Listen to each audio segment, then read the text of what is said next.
Hello student, तो कैसे हो आप सभी। मैं आशा करता हूं कि क्लास 12th के हमारे सभी स्टूडेंट बहुत ही अच्छे होंगे। फिलहाल आज का ये वीडियो आप सभी के लिए ही मैं बना रहा हूं। आज का ये वीडियो सच में आप सभी के लिए बहुत ही ज्यादा इंपॉर्टेंट है। जितने भी हमारे क्लास 11th के स्टूडेंट है वो ये वीडियो जरूर देखिएगा, क्योंकि आज के इस वीडियो में 30 महत्वपूर्ण 30 VBI टॉपिक को हम कराने वाले हैं। VBI टॉपिक को हम बताने वाले हैं जो आपके एग्जाम जो होने वाला है, फाइनल एग्जाम, उसके लिए बहुत ही ज्यादा हम कह सकते हैं इंपॉर्टेंट है।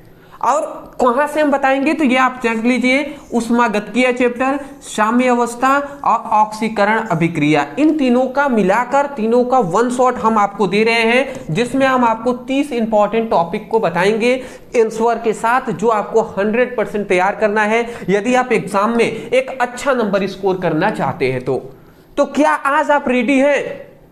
आज अगर रेडी हैं तो एक कॉपी ले लीजिए, पेन ले लीजिए, अच्छे से बैठ जाइए, ठीक है ना। ठंडी भी ज्यादा है तो अच्छे से जो भी आपके पास हो वो पहन ओन कर अच्छे से बैठकर अच्छे तरीके से वीडियो देखिए, पढ़ाई कीजिएगा, ठीक है ना।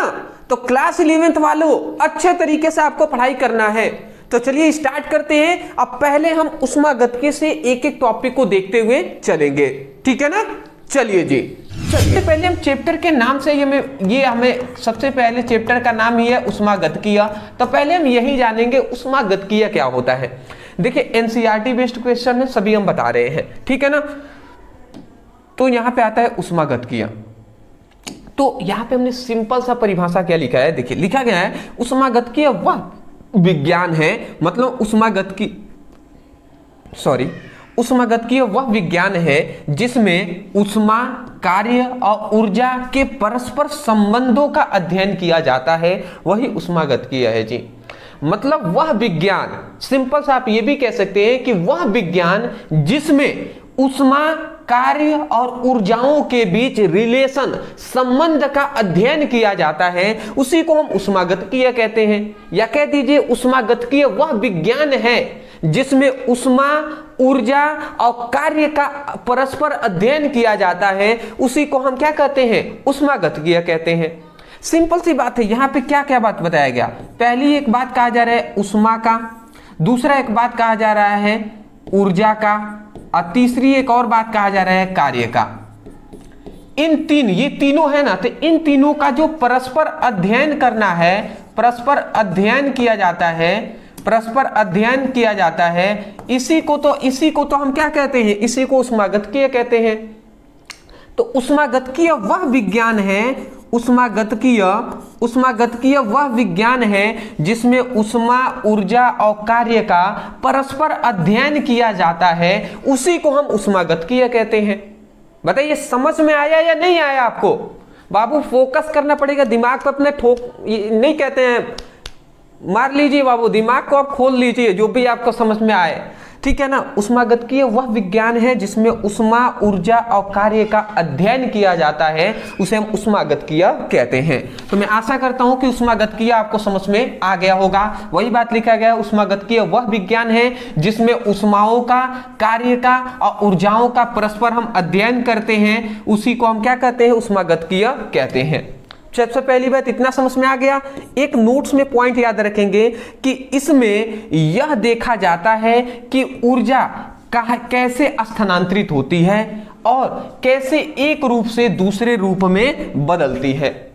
मतलब ऊष्मागतिकीय जो ये प्रोसेस है ना, एक विज्ञान है, इसमें हम क्या करते हैं, इसमें हम ये देखते हैं, ये हम पता लगाते हैं कि ऊर्जा जो है वो कैसे स्थानांतरित हो रही है। स्थानांतरित का मतलब कि ऊर्जा एक रूप से दूसरे रूप में कैसे बदल रही है या जा रही है, ठीक है। वही कहा जा रहा है कि एक रूप से कैसे दूसरे रूप में बदलती है, ये हम देखते हैं। किसमें? ऊष्मागतिकीय में, कि ऊष्मा एक रूप से दूसरे रूप में कैसे बदलती है।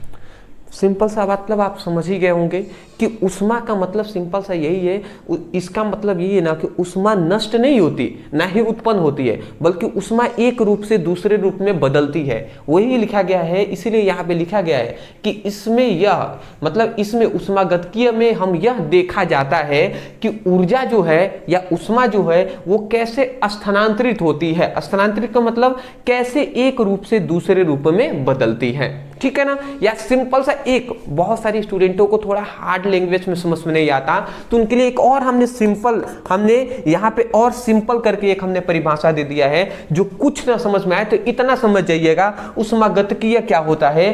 तो ऊर्जा, उष्मा और कार्य के संबंधित नियमों और परिवर्तनों का अध्ययन करना ही ऊष्मागतिकीय कहलाता है या कहते हैं। मतलब ऊर्जा, उष्मा और कार्य के संबंधित नियमों का और उनमें होने वाले परिवर्तनों का अध्ययन को ही हम क्या कहते हैं, ऊष्मागतिकीय कहते हैं। तो बताइए ऊष्मागतिकीय आपको समझ में आ गया कि नहीं, कि उस ऊर्जा, उष्मा और कार्य के परस्पर संबंधित नियमों का और उनके परिवर्तनों का अध्ययन करना ही ऊष्मागतिकीय कहलाता है। आशा करता हूं समझ के होंगे। स्क्रीनशॉट ले लीजिए, फिर हम आगे बढ़ेंगे। चलिए, तो ये हमने जान लिया। तो ये हमने क्या जाना, अभी तक हमने जाना कि ऊष्मागतिकीय क्या होता है, ये हमने जाना। अब हम नेक्स्ट आगे बढ़ लेते हैं। अब हम जानेंगे कि दूसरा हमारा जो क्वेश्चन है, दूसरा जो हमारा क्वेश्चन है कि प्रणाली और परिवेश में अंतर लिखिए। जो हमारा प्रणाली होता है और जो परिवेश होता है उसमें अंतर हमें बताना है, ठीक है ना। तो प्रणाली मतलब सिस्टम होता है और जो परिवेश मतलब होता है सराउंडिंग। तो सिस्टम और सराउंडिंग में क्या अंतर होता है, तो अंतर दो तरीके से हम लिख सकते हैं। एक तो हम बीच में स्लैश कर दें और एक की ओर प्रणाली का अंतर लिख दें, एक और जो हमारा परिवेश का अंतर लिख दें। या दूसरा आप ये भी कर सकते हैं, पहले प्रणाली का 3 अंतर फिर परिवेश का 3 अंतर लिख दें। तो हमने ऐसे लिख दिया है। देखिए अंतर क्या है। सबसे पहली बात, प्रणाली, सिस्टम क्या होता है, तो यहाँ पे लिखा गया है कि यह वह भाग है जिसमें हम अध्ययन करते हैं। मतलब प्रणाली एक वह भाग है जिसमें हम क्या करते हैं, अध्ययन किया जाता है। किसी भी सिस्टम के अंतर्गत ही तो अध्ययन करते हैं ना। अब परिवेश क्या है, परिवेश यहाँ पे लिखा गया है कि प्रणाली के बाहर की सभी वस्तुएं परिवेश कहलाती हैं। मतलब प्रणाली का मतलब होता है, मतलब सिस्टम से बाहर की जो सभी वस्तुएं परिवेश कहलाती हैं। जिसको मतलब सिंपल सा ये कहा जाए कि जो यहाँ पे लिखा गया वह भाग है, मतलब सिस्टम वह भाग है जिसमें हम अध्ययन करते हैं। मतलब जिस चीजों का अध्ययन हम करते हैं वो सब सिस्टम में आ जाएंगे, और जिसको हम सिस्टम के अंतर्गत अध्ययन नहीं करते हैं वो सभी वस्तुएं परिवेश कहला जाएंगी, ठीक है ना। तो ये आपको सबसे पहले एक अंतर एक एक करके याद करना पड़ेगा इस तरीके से। दूसरा अंतर हमारा है कि इसके गुण का मतलब क्या होता है, प्रणाली का जो गुण होता है वो दाब, ताप, आयतन आदि बदले जा सकते हैं। मतलब जो प्रणाली का गुण है ना, उससे हम दाब, ताप, आयतन बदले जा सकते हैं। मतलब कोई भी वस्तु का जो दाब है, ताप है, आयतन है, वो हम सिस्टम की सहायता से हम बदल सकते हैं, ठीक है ना। जबकि यहाँ पे लिखा गया है कि यह अध्ययन का हिस्सा नहीं होता, ठीक है, केवल प्रणाली को ही प्रभावित करता है। मतलब इसमें हम क्या करते हैं, प्रणाली में ना हम वस्तुओं के ताप, दाब, आयतन का अध्ययन भी करते हैं, उसको बदला भी जा सकता है। परंतु जो परिवेश होता है वो अध्ययन का हिस्सा ही नहीं है, समझ रहे हैं। वो उसका अध्ययन ही नहीं किया जाता, बल्कि केवल जो प्रणाली है, जो सिस्टम है, सिस्टम को क्या करता है, ये प्रभावित करता है, इफेक्ट करता है, जो है परिवेश। अब तीसरा अंतर एक और हम जान लेते हैं, वो है कि जो प्रणाली है यह एक निश्चित सीमा से घिरा होता है। मतलब सिंपल सी बात है कि जो सिस्टम है ना वो एक निश्चित सीमा से क्या होता है, घिरा हुआ होता है। एक निश्चित सीमा से क्या होता है, घिरा हुआ होता है, बाउंड्री होता है। और यहाँ पे लिखा गया है कि इसकी कोई निश्चित सीमा नहीं होती है। देखिए कोई भी अगर सिस्टम में हम काम करते हैं तो सिस्टम का एक रूल होता है कि यहाँ से लेकर यहाँ तक ही आपको अंडर में काम करना है, इससे बाहर नहीं जाना है, ठीक है। तो वही बात कहा जा रहा है कि जो प्रणाली है, जो सिस्टम है, यह एक निश्चित सीमा से घिरा हुआ होता है, एक निश्चित बाउंड्री से घिरा हुआ होता है। जबकि जो परिवेश है ना, इसकी कोई निश्चित सीमा नहीं होती है, ठीक है। ये बातें हैं जी। तो मोस्टली इसमें कुछ है नहीं, एक एक करके आप अंतर याद करेंगे ना, तुलना करके भी, तो समझ में आ जाएगा आपको, ठीक है। अब मैं आपको एक होमवर्क दे रहा हूं, सभी को मैं चाहता हूं कि आप कुछ काम करें। आप चाहे बुक से ढूंढ कर लिखें, नेट से ढूंढ कर लिखें, इंटरनेट, गूगल, जो भी आपको है उससे आप ढूंढ कर लिख सकते हैं। आपको बताना है कि प्रणाली का एक आपको एग्जाम्पल बता देना है और परिवेश का भी आपको क्या करना है, एक एग्जाम्पल बता देना है। ये मायने नहीं रखता कि आपने किस माध्यम से आपने ढूंढा है, गूगल से, यूट्यूब से, कहां से ढूंढे, उससे मुझे मतलब नहीं है। आपको केवल हमें कमेंट सेक्शन में इन दोनों का एग्जाम्पल बता देना है, ठीक है। चलिए मैं देखता हूं कौन कौन से स्टूडेंट बता पाते हैं, ये भी हमें देखना है। चलिए तीसरा हमारा क्वेश्चन इस चैप्टर का आता है, और वो भी मोस्ट इंपॉर्टेंट। मैं यहां पे लिख दे रहा हूं मोस्ट इंपॉर्टेंट, ठीक है ना, ये आप याद रखेंगे, मोस्ट इंपॉर्टेंट है। क्या है? ऊष्मागतिकी का प्रथम नियम को स्पष्ट कीजिए। ऊष्मागतिकी का प्रथम नियम बहुत ही ज्यादा इंपॉर्टेंट है, ये मतलब फिक्स है बोर्ड एग्जाम में, मतलब आपके क्लास 11 के एग्जाम में पूछा ही जाता है, इस चैप्टर से ये पूछा ही जाता है। तो ये क्या है? ऊष्मागतिकी का प्रथम नियम। ऊष्मागतिकी के प्रथम नियम में हमें यही बताया गया कि जो ऊष्मा होती है, ऊष्मा कहें या ऊर्जा कहें, ऊष्मा होती है या जो ऊर्जा होती है वो ना तो उत्पन्न होती है और ना ही नष्ट होती है, बल्कि ऊष्मा है या ऊर्जा है वो एक रूप से दूसरे रूप में ट्रांसफॉर्म होती है, बदलती है। मतलब आपने क्या समझा? हमने यही कहा कि जो ऊष्मा है या जो ऊर्जा है, ऊर्जा कहें या ऊष्मा कहें, ठीक है ना, ऊष्मा है या ऊर्जा है, ये न तो नष्ट होती है, न तो नष्ट होती है, और ना ही क्या होती है, ना ही उत्पन्न होती है, ना ही उत्पन्न होती है, बल्कि जो ऊष्मा है ना, जो ऊर्जा है ना, वो एक रूप से दूसरे रूप में क्या होता है, एक रूप से दूसरे रूप में बदलता है।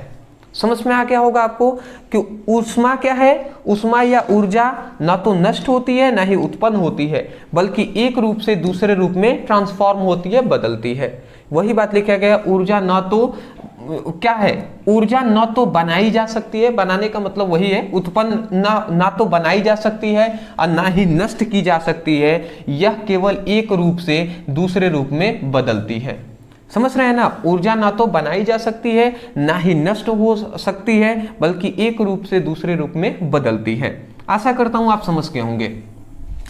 उसके बाद अब हमारा आता है एक चीज है, यहाँ पे क्या चीज कह रहा है कि किसी तंत्र मतलब सिस्टम, किसी तंत्र को दी गई ऊष्मा जो है वो दो भागों में बट जाती है।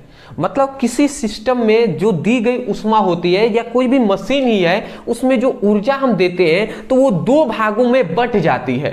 वो दो भागों कौन कौन से हैं? तो एक है आंतरिक ऊर्जा में वृद्धि और दूसरा क्या है, तंत्र द्वारा किया गया कार्य। तो ये दो चीजों में क्या हो जाती है, वो बट जाती है जी, ठीक है। अर्थात इसके कहने का मतलब है कि दी गई ऊष्मा तंत्र की आंतरिक ऊर्जा बढ़ाने तथा कार्य करने में उपयोग आती है। मतलब जो हम, अर्थात इसके कहने का मतलब यही है ना कि ऊष्मा जो हम तंत्र को देते हैं, एक सिस्टम को जो हम ऊष्मा देते हैं, तो वो क्या करता है, दो कार्य करता है। एक तो आंतरिक ऊर्जा बढ़ा देता है और दूसरा कार्य बढ़ाने में उपयोग आता है। यही दो चीजें ये कर पाता है। एक चीज आपको यहाँ पे गणितीय रूप में आपको याद रखना है, एक चीज यहाँ पे गणितीय रूप में याद रखना है आपको, इसका सूत्र ऊष्मागतिकी का, यहाँ पे मैं सूत्र लिख दे रहा हूं। ऊष्मागतिकी का एक सूत्र होता है Q = del U + W। ये हमारा एक सूत्र है, इसको हमारा नहीं भैया, मतलब ऊष्मागतिकी के प्रथम नियम का सूत्र है, इसको आप याद रखेंगे। अब यहाँ पे Q क्या है, मैं एक एक करके यहाँ पे साइड में लिख दे रहा हूँ जिससे आपको दिक्कत ना हो। ये Q क्या है दोस्त, तो मैं यहाँ पे लिख दे रहा हूँ, ये Q क्या है, Q है तंत्र को दी गई ऊष्मा। तो यहाँ पे मैं लिख दे रहा हूँ तंत्र को दी गई ऊष्मा, तंत्र को दी गई ऊष्मा है ये हमारा Q। दूसरा यहाँ पे डेल U क्या है, डेल U, तो डेल U क्या है, आंतरिक ऊर्जा में परिवर्तन।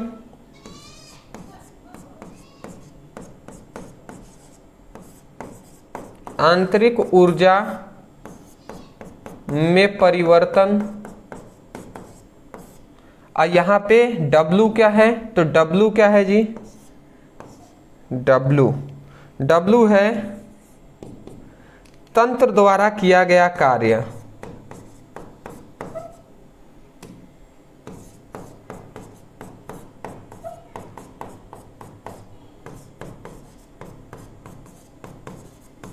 तंत्र द्वारा किया गया कार्य।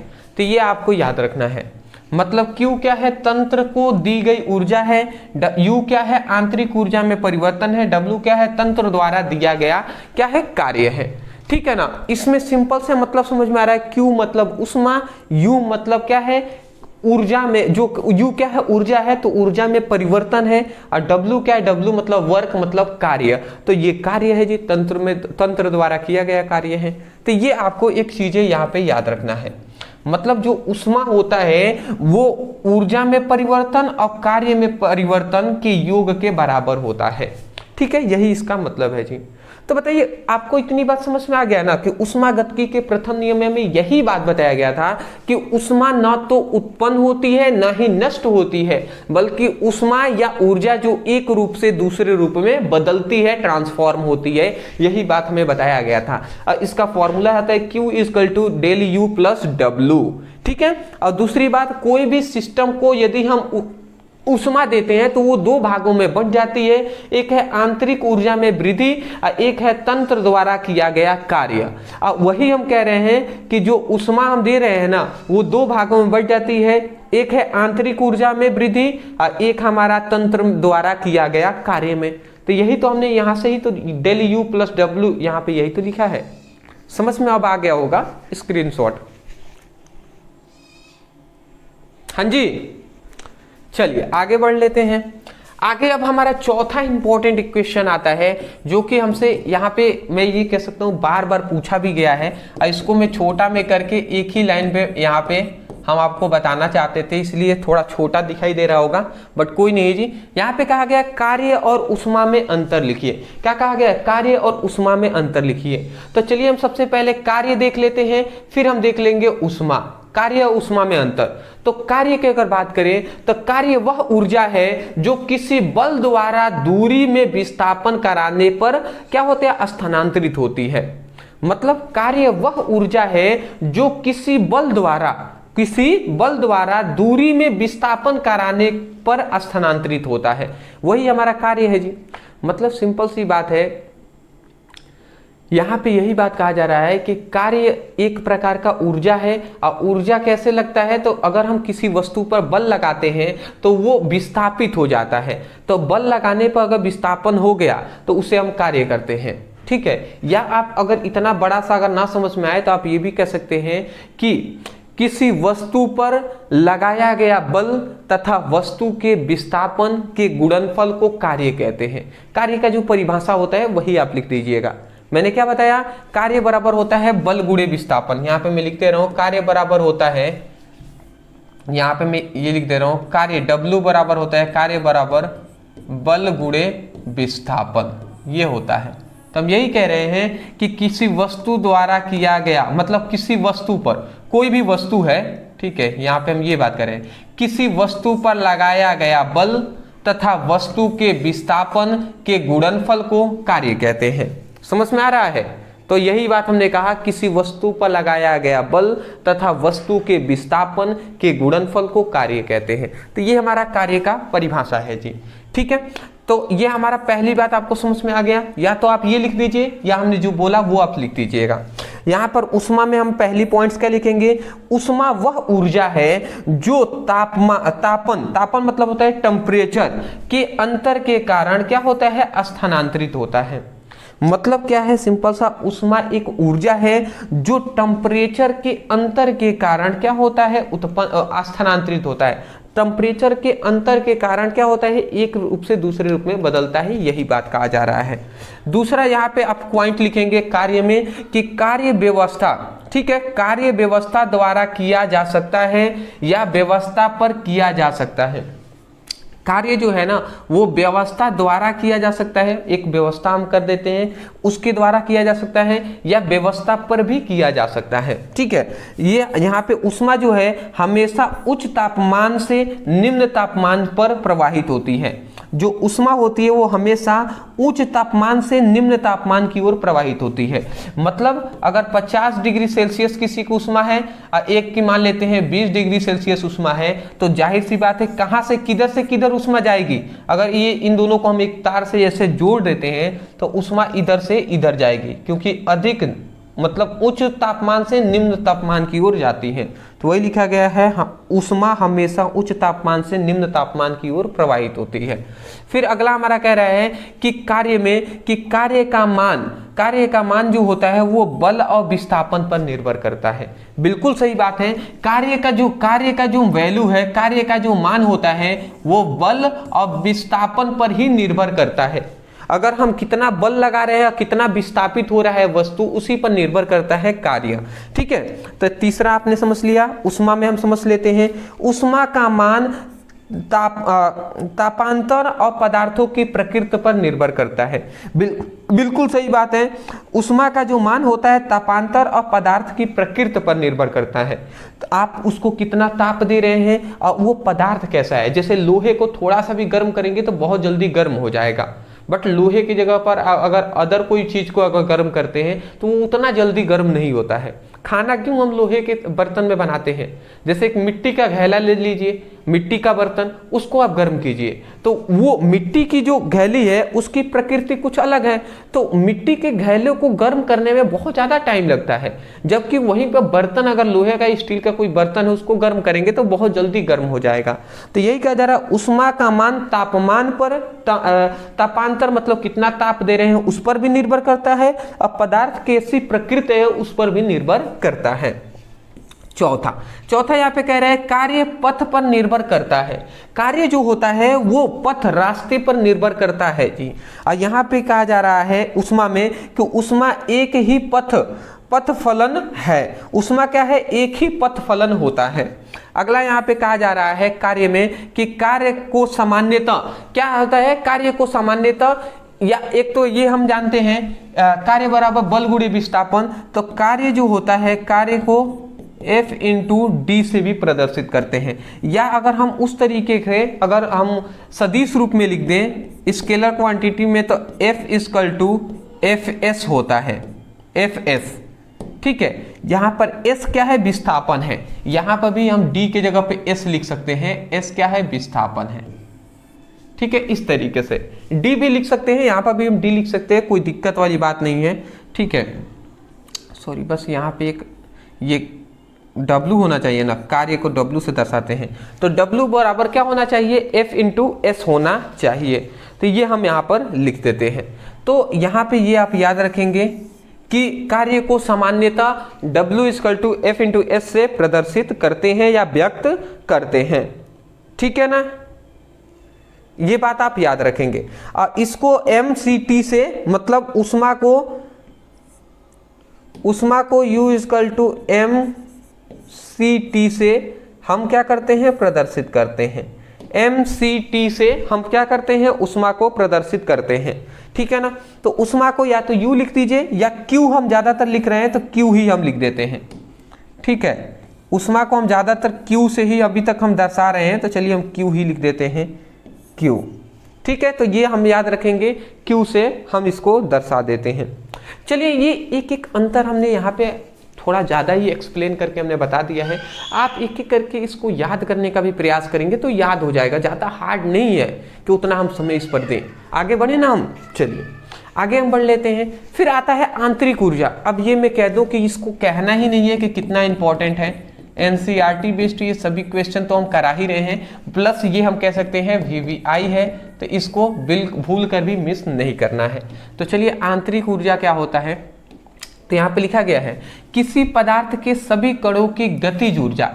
कोई भी पदार्थ है तो किसी पदार्थ के कणों की गतिज ऊर्जा और उसकी स्थितिज ऊर्जा के कुल योग को ही हम आंतरिक ऊर्जा कहते हैं।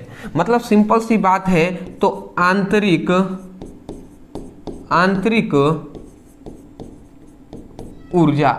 ऊर्जा बराबर होता है कणों की गतिज ऊर्जा और प्लस स्थितिज ऊर्जा। तो कणों की जो हमारे आंतरिक ऊर्जा है और कणों की जो स्थितिज ऊर्जा है, मतलब कणों की स्थितिज ऊर्जा, कणों की कोई भी कण है तो किसी कणों की गतिज ऊर्जा और उसकी स्थितिज ऊर्जा के योग को ही हम आंतरिक ऊर्जा कहते हैं। तो मैं आशा करता हूं कि आपको समझ में आ गई होंगी। अगला आता है आंतरिक ऊर्जा किन किन बातों पर निर्भर करता है, ये हमें बताना है। तो ये भी देख लीजिए, आंतरिक जो ऊर्जा होती है वो निम्न बातों पर निर्भर करता है। देखिए 3 बातों पर मोस्टली, पहला तो तापमान पर, दूसरा पदार्थों की मात्रा पर, तीसरा पदार्थों की प्रकृति पर।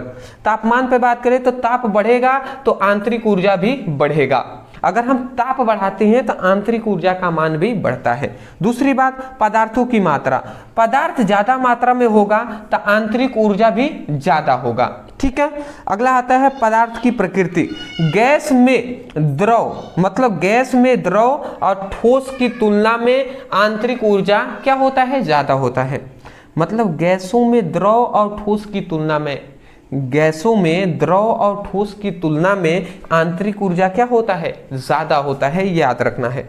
मतलब अगर हम सिंपल से ज्यादा एक्सप्लेन ना भी करें तो भी हम इतना भी कह सकते हैं कि आंतरिक ऊर्जा को निम्न 3 कारक है जो प्रभावित करते हैं। पहला आप तापमान लिख देंगे, पदार्थों की मात्रा लिख देंगे और तीसरा पदार्थों की प्रकृति लिख देंगे। ये तीनों चीजें क्या करती हैं, इफेक्ट करती हैं, प्रभावित करती हैं। आशा करता हूं समझ के होंगे। स्क्रीनशॉट चलिए जी, तो एक एक करके हम इस सभी को देख ही रहे हैं, देख लेते हैं जी। अगला ये हमारा क्वेश्चन बहुत ही ज़्यादा इंपॉर्टेंट है। ये क्लास 10th में अगर आपने अच्छे तरीके से पढ़ाई किए होंगे तो आपको ये बातें पता भी होंगी। क्या है, ऊष्माक्षेपीय और ऊष्माशोषीय अभिक्रिया में अंतर लिखिए। यह अभिक्रिया ना कहकर प्रक्रिया भी कह देता है कि ऊष्माक्षेपीय अभिक्रिया और ऊष्माशोषीय अभिक्रिया में अंतर बताना है। चलिए हम बता देते हैं। ऊष्माक्षेपीय अभिक्रिया और एक है ऊष्माशोषीय अभिक्रिया। ऊष्माक्षेपी अभिक्रिया का मतलब ऊष्माक्षेपी मतलब ऊष्मा निकल रही है, और ऊष्माशोषी मतलब ऊष्मा हम ले रहे हैं, सोख रहे हैं, ले रहे हैं, एब्जॉर्ब कर रहे हैं। तो सिंपल सा इससे नाम से ही स्पष्ट हो जा रहा है, इनमें हमें अंतर बताना है केवल। तो ऊष्माक्षेपी अभिक्रिया में हम सबसे पहली बात कि इसमें ऊष्मा क्या होती है, निकलती है। ऊष्माक्षेपी में ऊष्मा क्या होती है, निकलती है। और ऊष्माशोषी में क्या होता है, ऊष्मा क्या होती है, अवशोषित होती है। इसमें निकलती है, इसमें अवशोषित होती है, एब्जॉर्ब होती है। दूसरा कि ऊष्माक्षेपी अभिक्रिया में मतलब ऊष्माक्षेपी अभिक्रिया करते समय बाहर की ओर प्रवाहित होती है। मतलब सिंपल सी बात यहाँ कहा जा रहा है कि अभिक्रिया कराते समय ऊर्जा बाहर की ओर प्रवाहित होती है। मतलब सिंपल सी बात है, जब हम ऊष्माक्षेपी अभिक्रिया करते हैं ना तो जो ऊर्जा होती है वो बाहर की ओर क्या होती है, प्रवाहित होती है, निकलती है बाहर की ओर। जब भी हम अभिक्रिया करेंगे तो बाहर ऊर्जा निकलेगी। जबकि यहाँ पे ऊष्माशोषी अभिक्रिया में अभिक्रिया के दौरान ऊर्जा अंदर की ओर ली जाती है। मतलब जब हम कार्य करेंगे तो ऊर्जा अंदर की ओर जाएगी, ये बात होती है क्या होती है, शोषीय में। अब आप ही जान गए होंगे, सिंपल सी बात है कि अगर इसमें ऊर्जा निकल रही है, ऊष्मा निकल रही है, इसका मतलब जब हम ऊष्माक्षेपीय अभिक्रिया कराएंगे तो ऊर्जा क्या होगी या ऊष्मा क्या होगी, बाहर की ओर निकलेगी, तभी तो निकलना यहाँ पे कहा जा रहा है ना। और यहाँ पे क्या कहा जा रहा है, अवशोषित होती है मतलब लेती है। तो जब हम ऊष्माशोषीय अभिक्रिया कराएंगे तो ऊर्जा अंदर की ओर आएगी, लेगी। अगला हमारा तीसरा आता है कि उत्पाद जो होता है, प्रोडक्ट की ऊर्जा जो होती है वो अभिकारकों से कम होती है। मतलब उत्पाद की जो ऊर्जा होगी ना वो अभिकारकों की ऊर्जा से कम होगी। मतलब कहने का मतलब है कि A + B = C बना। एक अभिक्रिया हमने मान लिया कि A और B 2 पदार्थ है, इन दोनों पदार्थों से मिलकर जो प्रोडक्ट हमारा मेन बना है वो C बना है। तो यहाँ पे ये कहा जा रहा है कि अगर इन दोनों, इसी को हम अभिकारक कहते हैं। अभिक्रिया से पहले जो हम प्रोडक्ट लेते हैं उसे अभिकारक कहते हैं, और इसको हम क्या कहते हैं, उत्पाद कहते हैं। ठीक है ना। तो हम ये कह रहे थे कि अगर अभिकारक की ऊर्जा, मान लेते हैं अभिकारक 20 है और उत्पाद, अगर अभिकारक का ऊर्जा मान लेते हैं ऐसे 20 जूल है, तो जो उत्पाद की ऊर्जा होगी वो क्या हो गई, अभिकारकों की ऊर्जा से अधिक ही होगी। मतलब इसका मान लेते हैं 25 जूल ही होगा, परंतु इससे तो अधिक होगा। मतलब सिंपल सी बात है कि जो हमारा ऊष्माक्षेपीय अभिक्रिया है इसमें उत्पादों की जो ऊर्जा होती है वो अभिकारकों की ऊर्जा से क्या होती है, अधिक होती है। तो देख लीजिए अधिक है कि नहीं, उत्पादों की ऊर्जा अधिक है ना अभिकारकों की ऊर्जा से। तो वही लिखा गया है, उत्पादों की जो ऊर्जा होती है अभिकारकों से क्या होती है, कम होती है। सॉरी, अभिकारकों से कम होती है ना।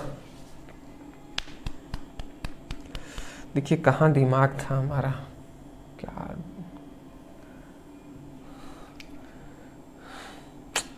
हेरा फेरी का कमाल है। हेरा फेरी आपने मूवी देखा है ना? बाबू भाई का याद आ गया था मैं। चलिए कोई नहीं, पढ़ाने को फोकस किया जाए। बाबू भाई का याद करेंगे बहुत दिक्कत हो जाएगा भैया। हेरा फेरी, फिर हेरा फेरी, ये थोड़ा कॉमेडी मूवी है, आप कभी टाइम मिले तो देखिएगा। बट मैं ये नहीं कहूँगा एग्जाम आ गया है तो अभी पढ़ाई पर फोकस कर लीजिए। देखिए कहने का मतलब यहाँ पे ये था कि अभिकारक की ऊर्जा जो होती है, ठीक है, अभिकारक की ऊर्जा अगर 25 जूल है मान लेते हैं, तो उत्पाद की ऊर्जा 22 जूल ही होगी। मतलब यहाँ पे ये कहा गया कि उत्पादों की जो ऊर्जा जितनी होती है, उत्पादों की जो ऊर्जा है वो अभिकारकों की ऊर्जा से कम होती है। कम का मतलब कि उत्पाद की ऊर्जा कम होगी, अभिकारक की ऊर्जा ज्यादा होगी। यही तो बात लिखा गया है, उत्पाद की ऊर्जा अभिकारकों से कम होती है। तो अभिकारक से कम है कि नहीं उत्पाद की ऊर्जा? इसका तो 25 है, इसका 22 है। तो ये बात आपको यहाँ पे कहा जा रहा है। क्यों यहाँ पे कम हो जाती है? उत्पाद की ऊर्जा 25 था, जो प्रोडक्ट हम अभिकारक की ऊर्जा 25 था, और जो हमारा उत्पाद बना वो 22 जूल ही है। तो कहाँ 3 ऊर्जा कहाँ गया? ये 3 जूल की जो ऊर्जा है ये क्या हो गया है? निकल गया है उष्मा, ये निकल गया है ऊर्जा। ठीक है ना, यही बात है जी। अगला यहाँ पे हमें बताया जाता है तीसरी इसमें पॉइंट, उष्मा शोषीय अभिक्रिया में कि उत्पादों की जो ऊर्जा होती है अभिकारकों से अधिक होती है। उत्पादों की जो ऊर्जा होती है अभिकारकों से अधिक होती है। उत्पादों की जो ऊर्जा होती है वो क्या होती है? अभिकारकों से अधिक होती है। जाहिर सी बात यहाँ पे ये कहा जा रहा है कि अगर A + B = C बना है, A + B = C बना है, तो AB मतलब यहाँ पे मान लेते हैं 25 जूल है अभिकारकों की ऊर्जा, और उत्पादों की ऊर्जा जो होगी ना वो 27 जूल होगी। ठीक है, मतलब यहाँ पे ये कहा गया है कि उत्पादों की जो ऊर्जा होती है वो अभिकारकों की ऊर्जा से अधिक होती है। तो बिल्कुल अधिक है, 25 इसका है अभिकारक का, उत्पाद का 27 हो गया है। तो 2 कहाँ से बढ़ा? तो ये जो कह रहा है ना कि ये उष्मा अवशोषित करती है, उष्मा लेती है बाहर से, इसीलिए इसका 2 और बढ़ गया है। ठीक है ना, जरूरी नहीं है कि 2 ही बढ़े, अधिक भी बढ़ सकता है। बट मेरा कहने का मतलब आप समझ रहे होंगे कि इसमें ऊर्जा घटता है, इसमें ऊर्जा क्या होता है? बढ़ता है। चलिए स्क्रीनशॉट आप ले लीजिए।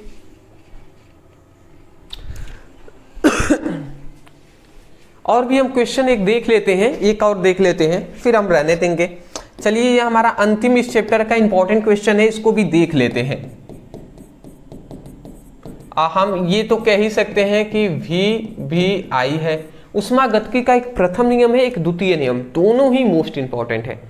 इसमें हम जानते हैं उष्मागतिकी का द्वितीय नियम है, इसको एक सिंपल में भी करके बताए हैं, एक थोड़ा हार्ड में भी बताया गया है। दोनों हम बताएंगे आपको, क्योंकि हमारे पास सभी स्टूडेंट पढ़ते हैं ना। तो उष्मागतिकी का द्वितीय नियम क्या कहता है समझिएगा। जो तेज स्टूडेंट है, थोड़ा इंटेलिजेंट है, वो समझने का यहाँ पे प्रयास करेंगे। ठीक है ना, और जो थोड़े वीक हैं, मिडिल में हैं, तो भैया आप थोड़ा सब्र कीजिएगा, हम आपको भी समझा देंगे। देखिए यहाँ पे कह रहा है उष्मागतिकी का द्वितीय नियम क्या होता है कि किसी भी स्वाभाविक प्रक्रिया में संपूर्ण ब्रह्मांड की अव्यवस्था या एंट्रोपी जो होती है वो हमेशा बढ़ती है। मतलब सिंपल सी बात है कि किसी भी संभाविक प्रक्रिया में एक नॉर्मल प्रक्रिया में क्या होता है? स्वाभाविक प्रक्रिया है, तो किसी भी स्वाभाविक प्रक्रिया में संपूर्ण ब्रह्मांड की जो हमारा अव्यवस्था है वो हमेशा बढ़ता रहता है। अव्यवस्था का मतलब ये होता है दोस्त, या एंट्रोपी का मतलब ये होता है कि जैसे एक लाइन में सभी लोग खड़े हैं, अब कोई बच्चा है जो इधर भाग रहा है, कोई इधर भाग रहा है, तो अव्यवस्था बढ़ जाएगी। समझ रहे हैं? जैसे कि मेले में अगर आप स्कूल में प्रेयर हो रहा है तो आप खड़े हैं तो सभी स्टूडेंट एक व्यवस्था में खड़े होते हैं, ठीक है ना। परंतु वही आप मेले में गए हुए हैं तो कोई इधर जा रहा है, कोई इधर, तो वो अव्यवस्था वहां पे होती है। तो वही बात यहाँ पे कहा जा रहा है ना कि एक स्वाभाविक प्रक्रिया में जो हमारा पूरा ब्रह्मांड है, तो पूरी ब्रह्मांड की जो अव्यवस्था होती है, अव्यवस्था हमेशा बढ़ रही है। मतलब लोग इधर से उधर, लोग का ही मतलब नहीं है, हर एक चीज जो पूरी ब्रह्मांड में है वो सभी हमेशा क्या हो रही है? उसकी अव्यवस्था बढ़ती जा रही है। ठीक है, ये नहीं कि सीक्वेंस पैटर्न में आता जा रहा है, ऐसा नहीं है, हमेशा बढ़ता ही जा रहा है अव्यवस्था। तो यही कहा जा रहा है कि किसी भी स्वाभाविक प्रक्रिया में संपूर्ण ब्रह्मांड की अव्यवस्था होती है, जो एंट्रोपी होती है हमेशा बढ़ती जा रही है। जैसे कि पृथ्वी है, अब पृथ्वी पर ही पहले क्या था, बहुत ज़्यादा बारिश होती थी, अब थोड़ी कम हो रही है बारिश। पहले थोड़ा कम, मतलब क्या होता था, गर्मी के दिनों में कम टेम्परेचर थोड़ा नॉर्मल रहता था, बट अभी क्या है, पेड़ पौधे कटने की वजह से टेम्परेचर बहुत हाई हो रहा है, तो अव्यवस्था बढ़ रही है कि नहीं बढ़ रही है। तो वही कहा जा रहा है कि संपूर्ण ब्रह्मांड की अव्यवस्था क्या होती है, हमेशा बढ़ती जा रही है। ठीक है, अब देखिए यहाँ पे सरल शब्दों में, अब बहुत सारे स्टूडेंट हैं जिनको ये थोड़ा कम समझ में आता है, तो उनके लिए भी हम लेकर आ गए हैं सरल शब्दों में ऊष्मागतिकी का द्वितीय नियम में बताया गया। 2 पॉइंट्स में आप लिख सकते हैं कि ऊष्मागतिकी के नियम के अनुसार ऊष्मा अपने आप ठंडे शरीर से गर्म शरीर की ओर नहीं जा सकती। मतलब यहाँ पे ये कहा जा रहा है ऊष्मा अपने आप ठंडे शरीर से गर्म शरीर की ओर नहीं जा सकती। यहाँ पे कह रहे हैं नहीं जा सकती है, अपने आप नहीं जा सकती है, ये सिंपल सी बात बताया गया। दूसरा एक और इसमें पॉइंट बताया गया कि किसी प्रणाली में ऊर्जा का उपयोग हमेशा 100% कार्य में नहीं हो सकता। कुछ ऊर्जा हमेशा वाष्प या ताप के रूप में खो जाती है। मतलब आपने अगर 100 जूल का ऊष्मा लेकर आए तो 100 जूल ही आप ऊष्मा को कभी भी 100% खर्च नहीं कर पाएंगे, कुछ लाते वक्त ही कुछ क्या हो जाती है, कुछ ऊर्जा निकल जाती है। तो वही कहा जा रहा है किसी प्रणाली में, किसी भी सिस्टम में जो ऊर्जा है, ऊर्जा का उपयोग हमेशा 100% कार्य में नहीं हो सकता। ठीक है ना, कुछ ऊर्जा हमेशा क्या होते हैं, हमेशा वाष्प के रूप में या तापमान के रूप में खो जाती है।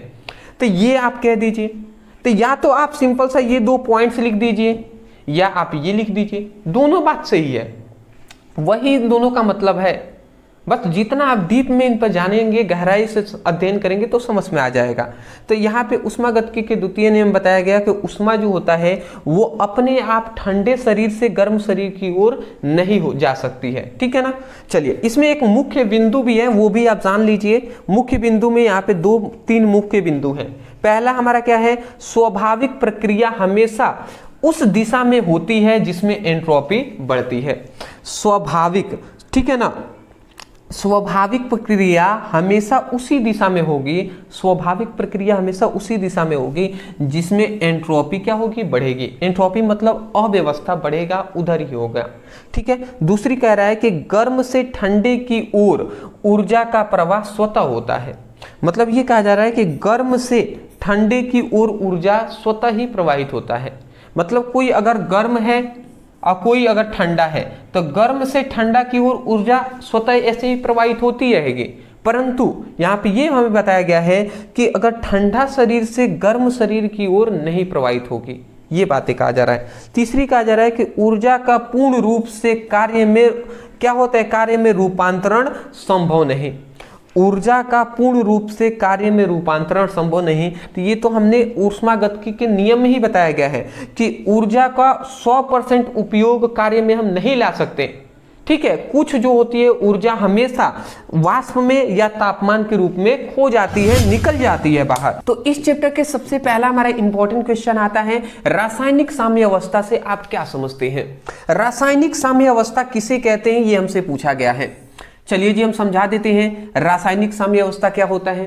तो यहां पे लिखा गया है कि जब किसी उत्क्रमणीय अभिक्रिया, ठीक है ना, जब किसी उत्क्रमणीय अभिक्रिया में, ठीक है ना, उत्क्रमणीय अभिक्रिया में अग्रगामी अभिक्रिया और पश्चगामी अभिक्रिया की गति समान हो जाती है तो उस अवस्था को रासायनिक साम्य अवस्था कहते हैं। समझ में आया। जब कोई भी उत्क्रमणीय अभिक्रिया में अग्रगामी अभिक्रिया और पश्चगामी अभिक्रिया की गति जो होती है वो समान हो जाती है, इक्वल हो जाती है, तो उसी को हम क्या कहते हैं, रासायनिक साम्य अवस्था कहते हैं। नहीं समझ में आया तो चलिए हम समझा देते हैं। देखिए, थोड़ा सा हम एग्जांपल से समझाते हैं, ठीक है ना, इसको पहले रहने देते हैं। देखिए, हम आसानी से समझाते हैं। सपोज डेट एक रिएक्शन आप मान लीजिए, सपोज डेट ये एक रिएक्शन है। रिएक्शन क्या है जी, रिएक्शन है A + B = C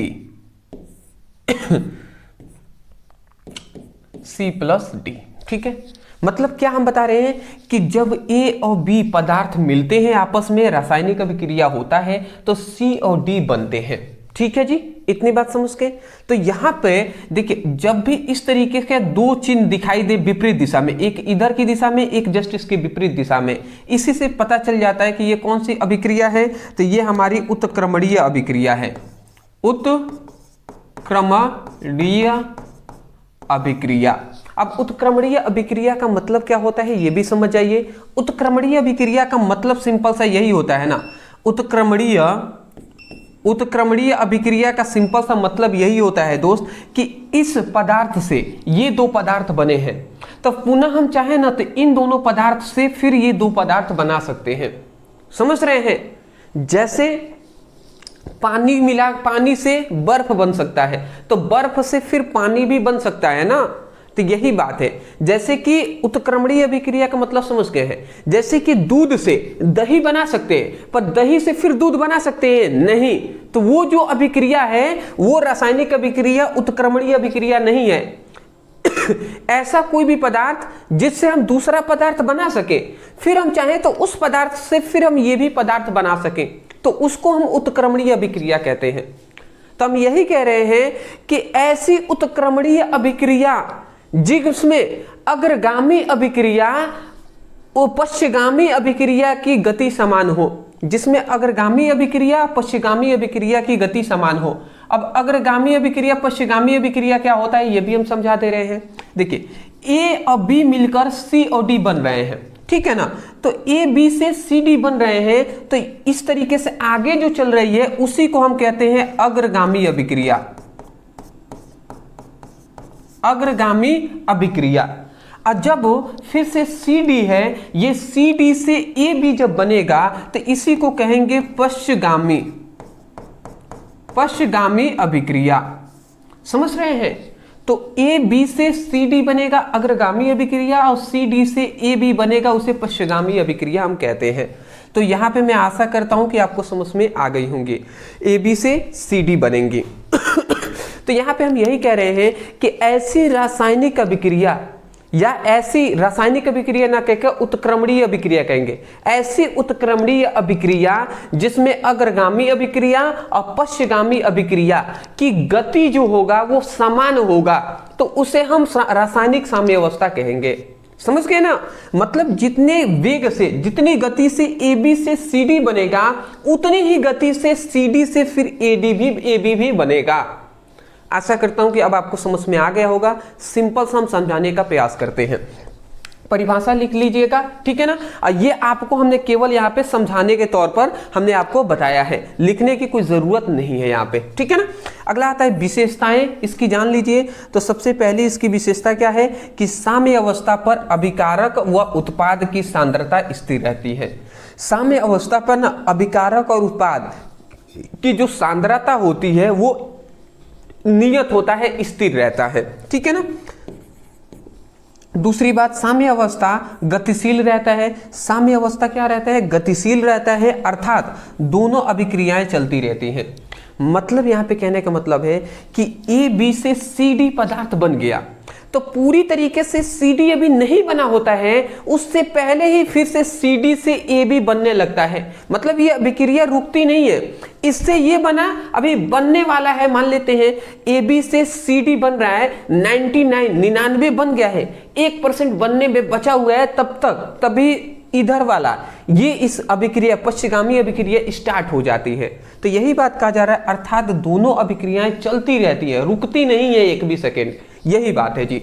स्क्रीनशॉट ले लीजिए, पहला हमारा इंपॉर्टेंट क्वेश्चन सॉल्व होता है। समझ गए ना? चलिए जी, अब आते हैं हम अपने दूसरे इंपॉर्टेंट टॉपिक पर। समझ रहे हैं? नोट डाउन करते हुए चलिएगा।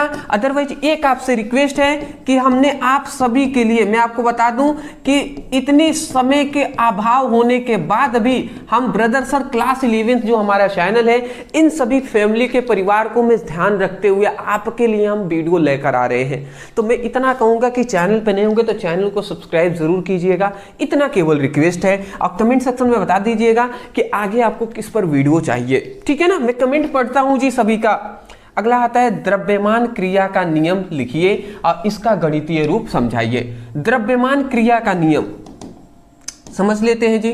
द्रव्यमान क्रिया का नियम क्या होता है, तो यहां पे हमने लिखा हुआ है कि इस नियम के अनुसार किसी निश्चित ताप पर किसी रासायनिक अभिक्रिया का दर अभिकारक की मोलर सांद्रता के गुणनफल के क्या होता है, समानुपाती होता है। समझ में आया यहाँ पे क्या बातें कहा जा रहा है? थोड़ा सा 1 मिनट रुकिएगा, माइक सुनाई तो रहना। ठीक ठीक तो यहाँ पे हमसे क्या बातें कहा गया, मैं देख लिया माइक में कभी कभी होता है आवाज़ नहीं आ पाती तो दिक्कत हो जाता है, इसलिए मैंने चेक कर लिया। चलिए जी, द्रव्यमान क्रिया के नियम में बताया गया कि इस नियम के अनुसार किसी निश्चित ताप पर, मतलब एक निश्चित ताप पर किसी रासायनिक अभिक्रिया की जो दर होती है वो अभिकारकों की मोलर सांद्रताओं के गुणनफल के क्या होता है, समानुपाती होती है। ठीक है ना, तो ये बातें यहाँ पे कहा गया। जैसे कि अगर मैं आपको समझाऊं, सपोज दैट, बात को अगर आप समझेंगे तो आपको समझ में आ जाएगा। जैसे कि एक रासायनिक अभिक्रिया है, सपोज दैट ऐसे मान लेते हैं कि AA प्लस BB, ठीक है, AA plus BB equal to हम मान लेते हैं ऐसे कि प्रोडक्ट कोई बन रहा है। ठीक है, इधर वाला अभिकारक, इधर वाला उत्पाद है, तो AA प्लस BB से कुछ प्रोडक्ट बन रहा होगा, कुछ उत्पाद बन रहा है। ठीक है ना, तो अगर हमसे कोई कह दे कि इस रासायनिक अभिक्रिया का वेग कितना होगा, तो अगर हमसे यहाँ पे लिखा जाए रासायनिक अभिक्रिया का वेग, रासायनिक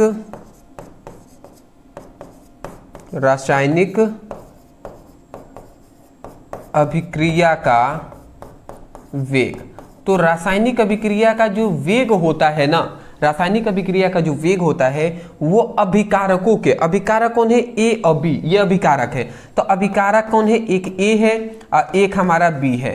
तो अभिकारकों के सांद्रताओं के, अभिकारकों के इसी कोष्ठ में बंद करेंगे ना तो इसको मोलर सांद्रता कहते हैं। तो अभिकारकों के मोलर सांद्रताओं के क्या होता है, इसका जो घात है, जो A है और B स्मॉल है ना, इसको घात के ऊपर हम लिखते हैं A और B। समझ रहे हैं? तो यहाँ पे हमने क्या बताया कि किसी रासायनिक, मतलब एक निश्चित ताप पर किसी रासायनिक अभिक्रिया का जो वेग होता है वो अभिकारकों को, ये अभिकारक है, तो अभिकारकों के सांद्रताओं के, ठीक है ना, ये कोष्ठ में बंद करेंगे तो सांद्रता कहेंगे, तो अभिकारकों के सांद्रताओं के गुणनफल के क्या होता है, समानुपाती होता है। समझ रहे हैं? एक बार और सुन लीजिए, याद हो जाएगा आपको। द्रव्यमान क्रिया के नियम के अनुसार हमें बताया गया, इस नियम के अनुसार कि किसी स्थिर ताप पर किसी रासायनिक अभिक्रिया का वेग अभिकारकों के सांद्रताओं के गुणनफल के समानुपाती होता है। समझ रहे हैं ना? कोष्ठ में बंद करेंगे तो उसे मोलर सांद्रता कहते हैं। ठीक है, तो वही बात यहां पे लिखा गया है। इस नियम के अनुसार किसी निश्चित ताप पर किसी रासायनिक अभिक्रिया का दर, किसी रासायनिक अभिक्रिया का दर को ही वेग कहते हैं। तो किसी रासायनिक अभिक्रिया का दर, सॉरी क्या हो गया भैया, तो किसी रासायनिक अभिक्रिया का दर अभिकारकों के मोलर सांद्रता के गुणनफल के समानुपाती होता है। मैं आशा करता हूं समझ के होंगे। अगर हम इसको आगे थोड़ा सा सॉल्व कर लेते हैं तो क्या होगा जी, अभिकारकों का यहाँ पे क्या हो जाएगा, ये हमारा R हो गया, समानुपाती का चिन्ह हटता है तो यहाँ पे एक नियतांक आता है जो है कि ये हमारा क्या हो जाएगा, A के पावर A और B के पावर क्या हो जाएगा, B हो जाएगा। तो ये हमारा जो क्या हो गया, ये हमारा यहाँ पे मेन फॉर्मूला आ गया वेग का। ठीक है ना, ये हमारा मेन फॉर्मूला आ गया वेग का, यही आपको याद रखना है। ठीक है ना, जहां पर यहाँ पे ये हमारा समझ रहे हैं ना, ये तो अभिक्रिया का वेग है। यहाँ पे k क्या है जी, तो k है वेग स्थिरांक या दर स्थिरांक भी कहते हैं। मैं लिख दूं क्या साइड में, जहां k क्या है यहाँ पे लिख दे रहा हूं वेग स्थिरांक। ठीक है, चलिए स्क्रीनशॉट ले लीजिए। हाँ जी, आशा करता हूं आप समझ के होंगे। अगला हमारा आता है क्वेश्चन तीसरा, जो कि मोस्ट इंपॉर्टेंट है। क्या कह रहे हैं, साम्य अवस्था नियतांक क्या है तथा यह किन किन कारकों पर निर्भर करता है। साम्य अवस्था नियतांक पूछा गया है, क्या है और ये किन किन कारकों पर निर्भर करता है ये हमें बताना है। तो साम्य अवस्था नियतांक, ठीक है। चलिए, तो सबसे पहले साम्य अवस्था नियतांक क्या होता है इसको हम समझ लेते हैं। तो यहाँ पे लिखा गया है कि निश्चित ताप पर किसी रासायनिक अभिक्रिया में उत्पादों की मोलर सांद्रताओं के गुणनफल, अभिकारकों की मोलर सांद्रताओं के गुणनफल के क्या होता है, अनुपात को साम्य अवस्था स्थिरांक कहते हैं, ठीक है ना। देखिए, बात को अगर आप समझ रहे होंगे तो आपको समझ में आ गया होगा। देखिए, सपोज दैट ये एक रासायनिक अभिक्रिया है। अगर आपने ये इससे पीछे वाला ये टॉपिक समझ लिए हैं कि ये वाला हमारा इधर जो होते हैं इसे हम अभिकारक कहते हैं, और इधर वाले को प्रोडक्ट, इसी को हिंदी में उत्पाद कहते हैं। और ये बात आपको समझ में आ गया कि इसे अभिकारक कहते हैं। तो अभिकारकों के मोलर सांद्रताओं के गुणनफल के समानुपाती है। तो ये बातें आपको समझ में आ गया होगा, तो यहाँ पे भी समझ में आ जाएगा। जैसे कि मान लेते हैं सपोज एक रासायनिक अभिक्रिया है जो है AA plus BB equal to मान लेते हैं CC प्लस DD। ये हमारा एक रासायनिक अभिक्रिया है। AB से मिलकर AA और BB से मिलकर CC और DD बन रहे हैं, ठीक है। ये एक हमारा रासायनिक अभिक्रिया है। यहाँ पे मैं लिख भी दे रहा हूँ रासायनिक अभिक्रिया है। तो ये हमारे पास एक रासायनिक अभिक्रिया है। अब इधर वाले को क्या कहते हैं जी, अभी हम उस टाइम से बता रहे हैं कि इधर वाले को हम कहते हैं अभिकारक, और इधर वाले को क्या कहते हैं, उत्पाद कहते हैं। कोई गलत तो बात नहीं कह रहे हैं ना, सही बात है जी। तो ये अभिकारक है, ये उत्पाद है। तो यहाँ पे हम ये कह रहे हैं कि किसी भी रासायनिक अभिक्रिया में अभिकारकों की जो मोलर सांद्रता होती है, अभिकारक कौन है, C और D, यहाँ पे यही ना है जी। तो अभिकारकों की ध्यान से समझेंगे मैं क्या लिख रहा हूँ। अभिकारक क्या है, एक C है और एक हमारा D है। तो अभिकारकों के मोलर सांद्रण कोष्ठ में बंद करेंगे तो इसी को कहेंगे। तो अभिकारकों के मोलर सांद्रण और इसका घात कौन सा है, C और D, ये उसको ऊपर लिखते हैं स्मॉल c स्मॉल d। तो अभिकारक नहीं, उत्पाद है ना ये। तो उत्पादों के मोलर सांद्रण के गुणनफल का और उसके बाद तथा अभिकारक जो है, तो अभिकारक कौन है, एक A है और एक B है। तो अभिकारकों के मोलर सांद्रण के गुणनफल, ये हमारा A, यहाँ पे B, ये घात यहाँ पे A B है तो ये घात हमने लगा दिया।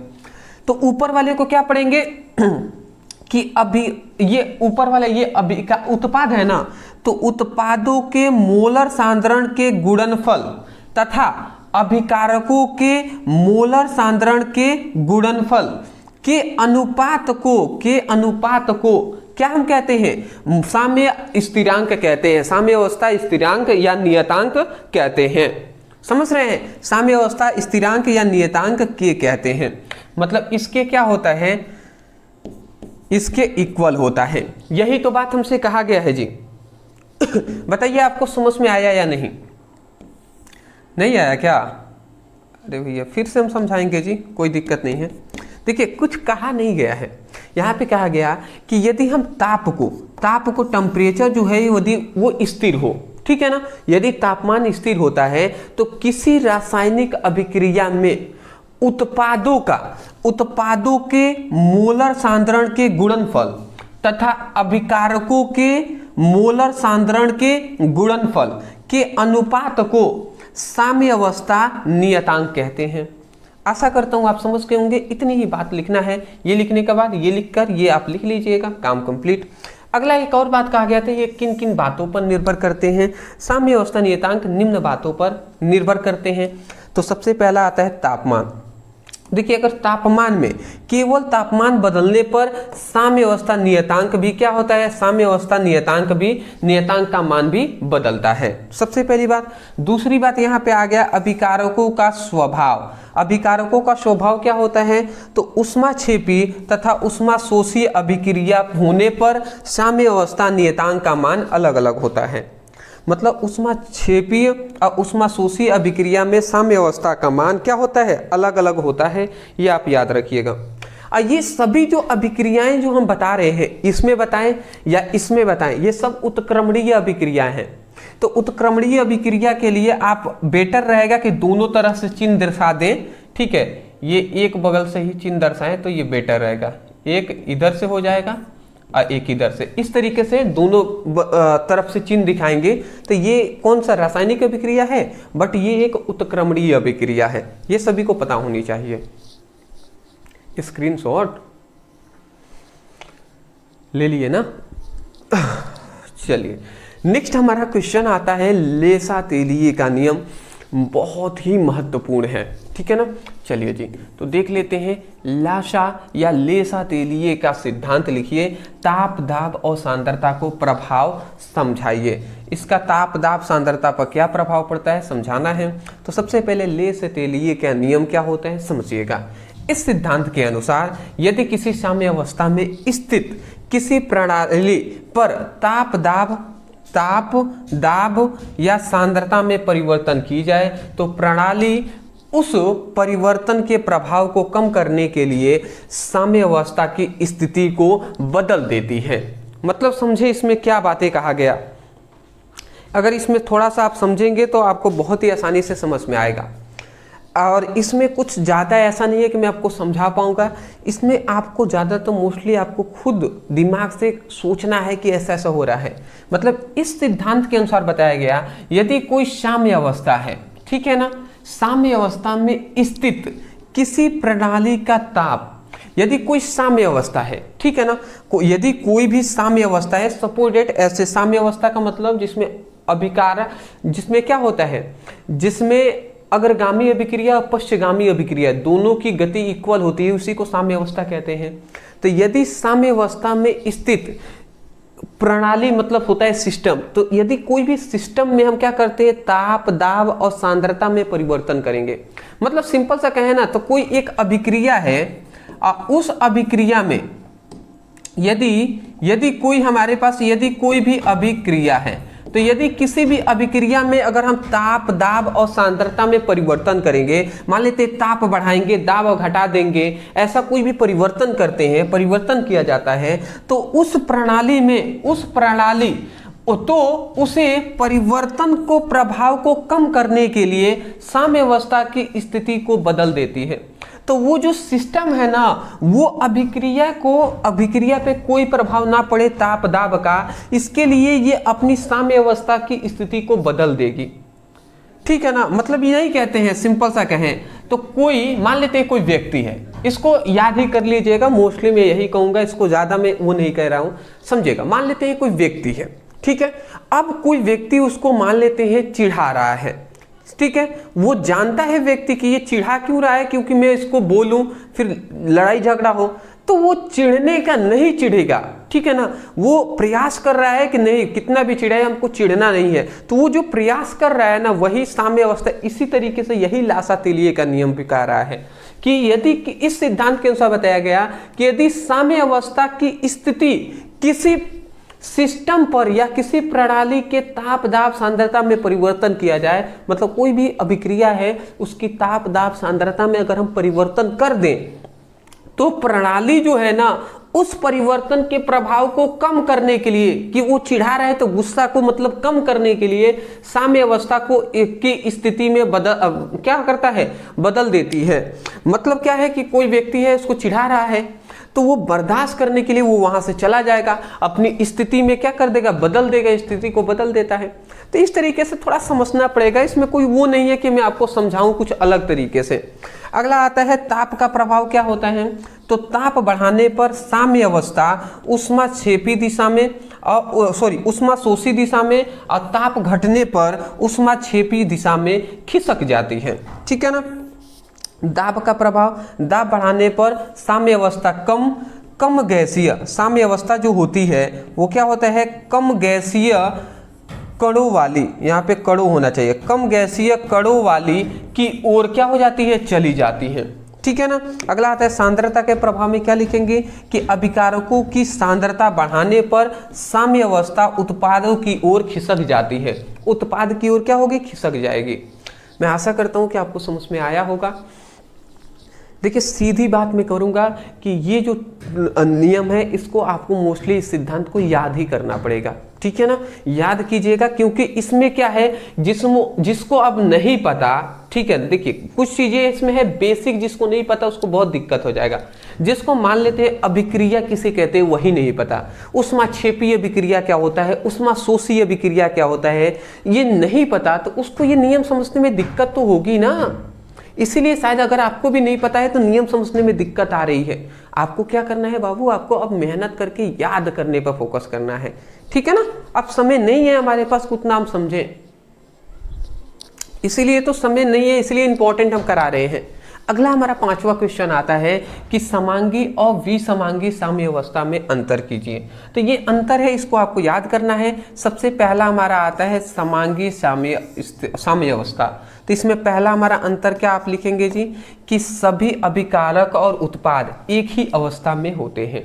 मतलब सभी अभिकारक होंगे व उत्पाद होंगे ना, वो ठोस में होंगे तो ठोस में, द्रव में होगा तो द्रव में, गैस में होंगे तो गैस में होंगे, ठीक है ना, एक ही अवस्था में होते हैं, ठीक है। अब इसका एक अंतर हम बता दें क्या, विसमांगीय का बता दें। इसमें अभिकारक और उत्पाद भिन्न भिन्न अवस्था में होते हैं। मतलब अभिकारक मान लेते हैं ठोस अवस्था में है तो उत्पाद द्रव अवस्था में बनेगा, ऐसे है जी। अगला बात है कि एक से अधिक चरण में होती हैं। समांगी साम्य अवस्था जो होती है वो उसमें एक से अधिक स्टेप में होना पड़ता है। इसमें क्या होता है कि इसमें एक से अधिक चरण में होता है।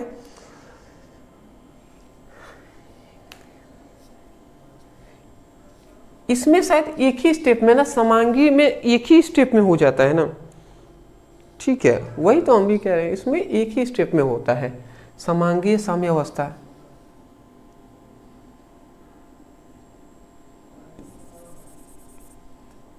एक ही होना चाहिए, ठीक है ना। यहाँ पे समांगी साम्य अवस्था होता है, ये एक ही चरण में होता है, ठीक है ना। ये आप याद रखेंगे कि यह केवल एक ही चरण में होता है, ये आप याद रखिएगा, ठीक है ना। यहाँ पे ये लाइन ही काट दीजिए, ये लाइन ही काटिए। और यहाँ पे ये देख लीजिए तीसरी हमने जो लाइन लिखा है, यह केवल एक चरण में होता है और ये एक से अधिक चरणों में, एक से अधिक स्टेप में होता है, जो विसमांगीय साम्य अवस्था होता है। और इसका अध्ययन अपेक्षाकृत क्या होता है, सिंपल होता है, सरल होता है। और जो विसमांगीय जो साम्य अवस्था है, इसका अध्ययन अपेक्षाकृत, इसके अपेक्षा क्या होता है, हार्ड होता है, कठिन होता है। मतलब इसका अध्ययन सिंपल से कर सकते हैं, इसका अध्ययन करने में कठिनाई होगी, ठीक है। अब आता है इसका एग्जाम्पल कि एक स्टेप में कैसे हो जाता है जी, ठीक है। तो यहाँ पे इसका एग्जाम्पल आप में चौथे लाइन मतलब दूसरे लाइन की जगह पर ही हम लिख दे रहे हैं, उदाहरण के जगह पर क्या लिख सकते हैं, इसका समांगी हमारा है उसके लिए अगर हाइड्रोजन जो गैसीय रूप में है और जो आयोडीन है ये भी हम गैसीय रूप में ले लेते हैं, ठीक है ना। हाइड्रोजन भी गैसीय रूप में, आयोडीन भी गैसीय रूप में, तो ये जो हमारा बनेगा 2HI ये भी हमारा गैसीय रूप में ही बनेगा, समझ रहे हैं। तो देखिए अगर हमने यहाँ पे पहले ही कहा गया था कि सभी अभिकारक और उत्पाद एक ही अवस्था में होंगे, तो ये इधर वाले को हम अभिकारक कहते हैं और इधर वाले को हम क्या कहते हैं, उत्पाद कहते हैं। तो आप खुद देख लीजिए कि क्या अभिकारक और उत्पाद दोनों एक ही अवस्था में है कि नहीं। ये दोनों गैसीय रूप में है तो उत्पाद भी तो गैसीय रूप में बना है कि नहीं बना है जी, बिल्कुल बना है। और इसका अगर हम उदाहरण देख लें विसमांगीय का, तो एक बार हम कैल्शियम कार्बोनेट को ले लेते हैं, CaCO3 कैल्शियम कार्बोनेट को हम यहाँ पे ले लेते हैं और ये हमारा कैल्शियम कार्बोनेट है सॉलिड अवस्था में। ये कैल्शियम कार्बोनेट कौन सी अवस्था में है, सॉलिड अवस्था में, ठोस अवस्था में है। और कैल्शियम कार्बोनेट का हम क्या कराते हैं, जब हम इसको गर्म करते हैं तो ये कैल्शियम ऑक्साइड और CO2 मतलब कैल्शियम ऑक्साइड और CO2 ना, कार्बन डाइऑक्साइड,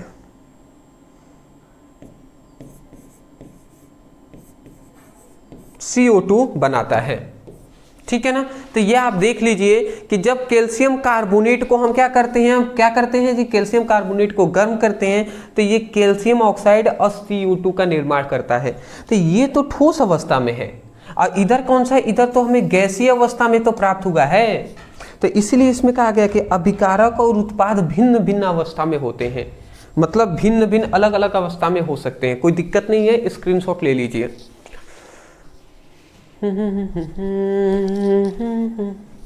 आगे बढ़े, चलिए जी। अगला हमारा जो क्वेश्चन आता है नेक्स्ट, जो कि बहुत ही ज्यादा इंपॉर्टेंट है, और ये क्लास 10th में भी आपने पढ़ा होगा कि अम्ल क्षार किसे कहते हैं, परिभाषा दीजिए। और आर्हेनियस के अनुसार हमें परिभाषा देना है। तो यहाँ पे हम लिखते हैं अम्ल। अम्ल किसे कहते हैं, तो आर्हेनियस के अनुसार जो पदार्थ जल में घुलकर H+ आयन देते हैं उसे हम क्या कहते हैं जी, अम्ल कहते हैं। ठीक है, जो पदार्थ जल में घुलकर H+ आयन देंगे उसे हम क्या कहेंगे, उसे हम अम्ल कहते हैं। ये बहुत ही सिंपल है, इसको आपको याद कर लेना है। ठीक है, ये आप याद रखिएगा।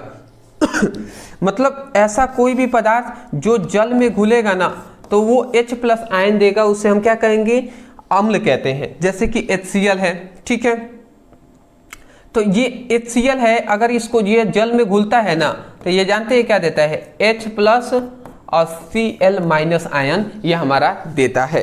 तो ये आपको याद करने की आवश्यकता है कि अगर हम H जो जल को में अगर इसको घोलते हैं तो H+ आयन और Cl- आयन में टूट जाएगा।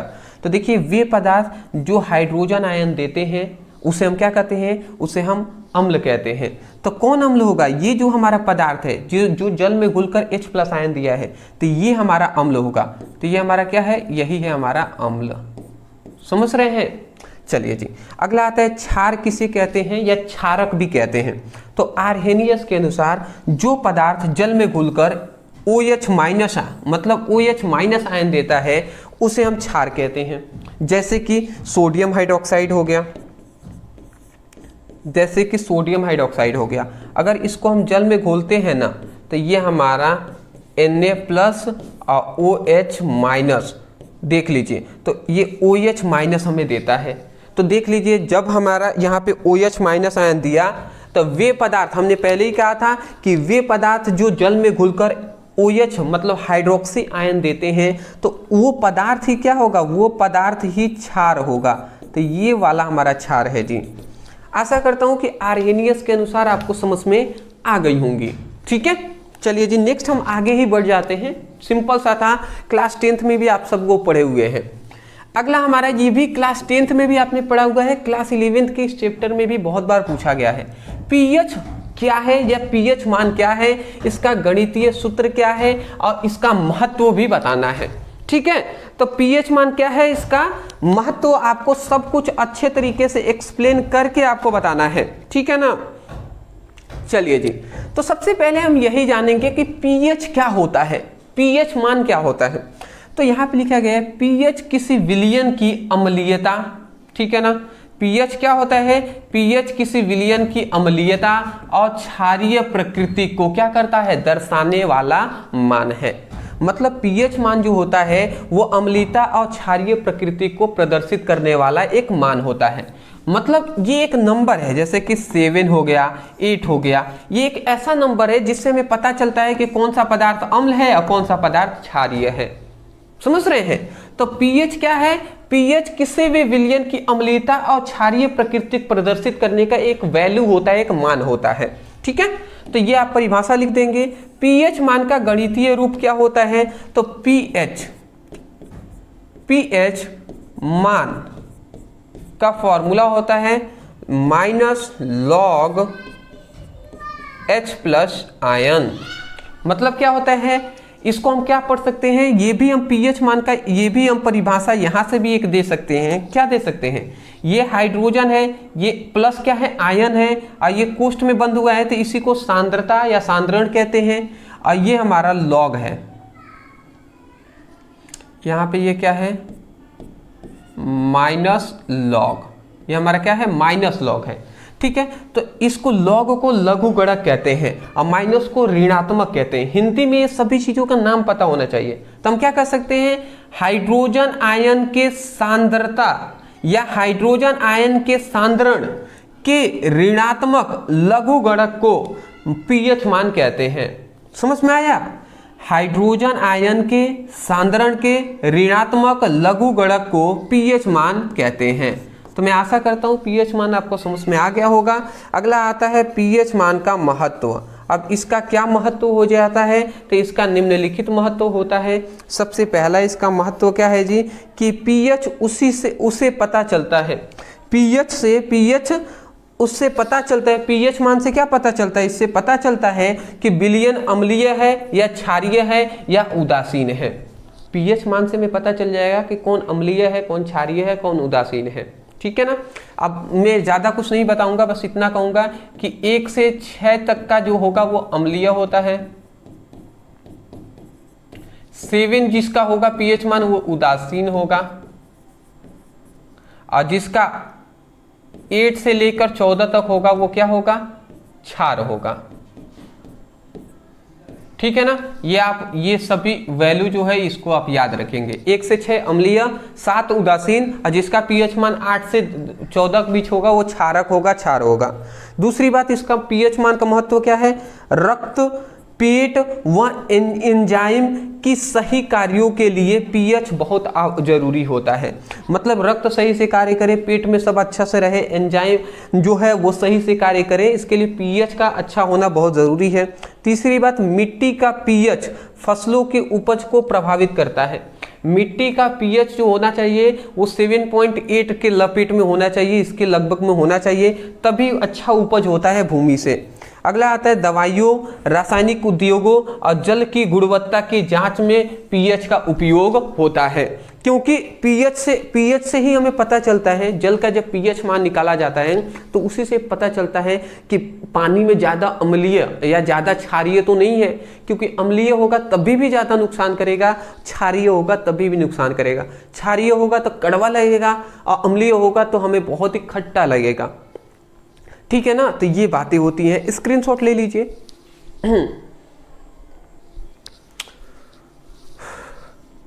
अगला हमारा आता है यहाँ पे कि जल का आयनिक गुणनफल क्या है। तो यहाँ पे जल का आयनिक गुणनफल हमसे पूछा जा रहा है।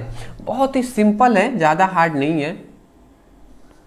यहाँ पे लिखा गया है कि जल में उपस्थित हाइड्रोजन आयन तथा हाइड्रोक्सी आयन की मोलर सांद्रताओं के गुणनफल को जल का आयनिक गुणनफल कहते हैं। ठीक है।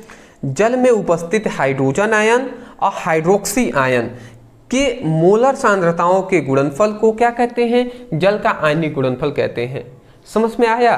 नहीं आया होगा, मैं जानता हूं नहीं आया होगा। कोई नहीं जी, कोई नहीं, हम आपको समझा देते हैं, थोड़ा सा समझिएगा। जब हम एक जल को तोड़ते हैं, H2O, यही ना जल का सूत्र है जी। अगर हम इसको तोड़ेंगे ना तो देखिए, एक तो हमारा H+ आयन मिलेगा और एक हमारा मिलता है OH- आयन मिलता है। ये दो चीजें मिलता है। इसको हम क्या कहेंगे, इसको हाइड्रोजन आयन कहेंगे, इसी को हाइड्रोजन आयन कहते हैं। इसको क्या कहते हैं, इसको कहते हैं हाइड्रोक्सी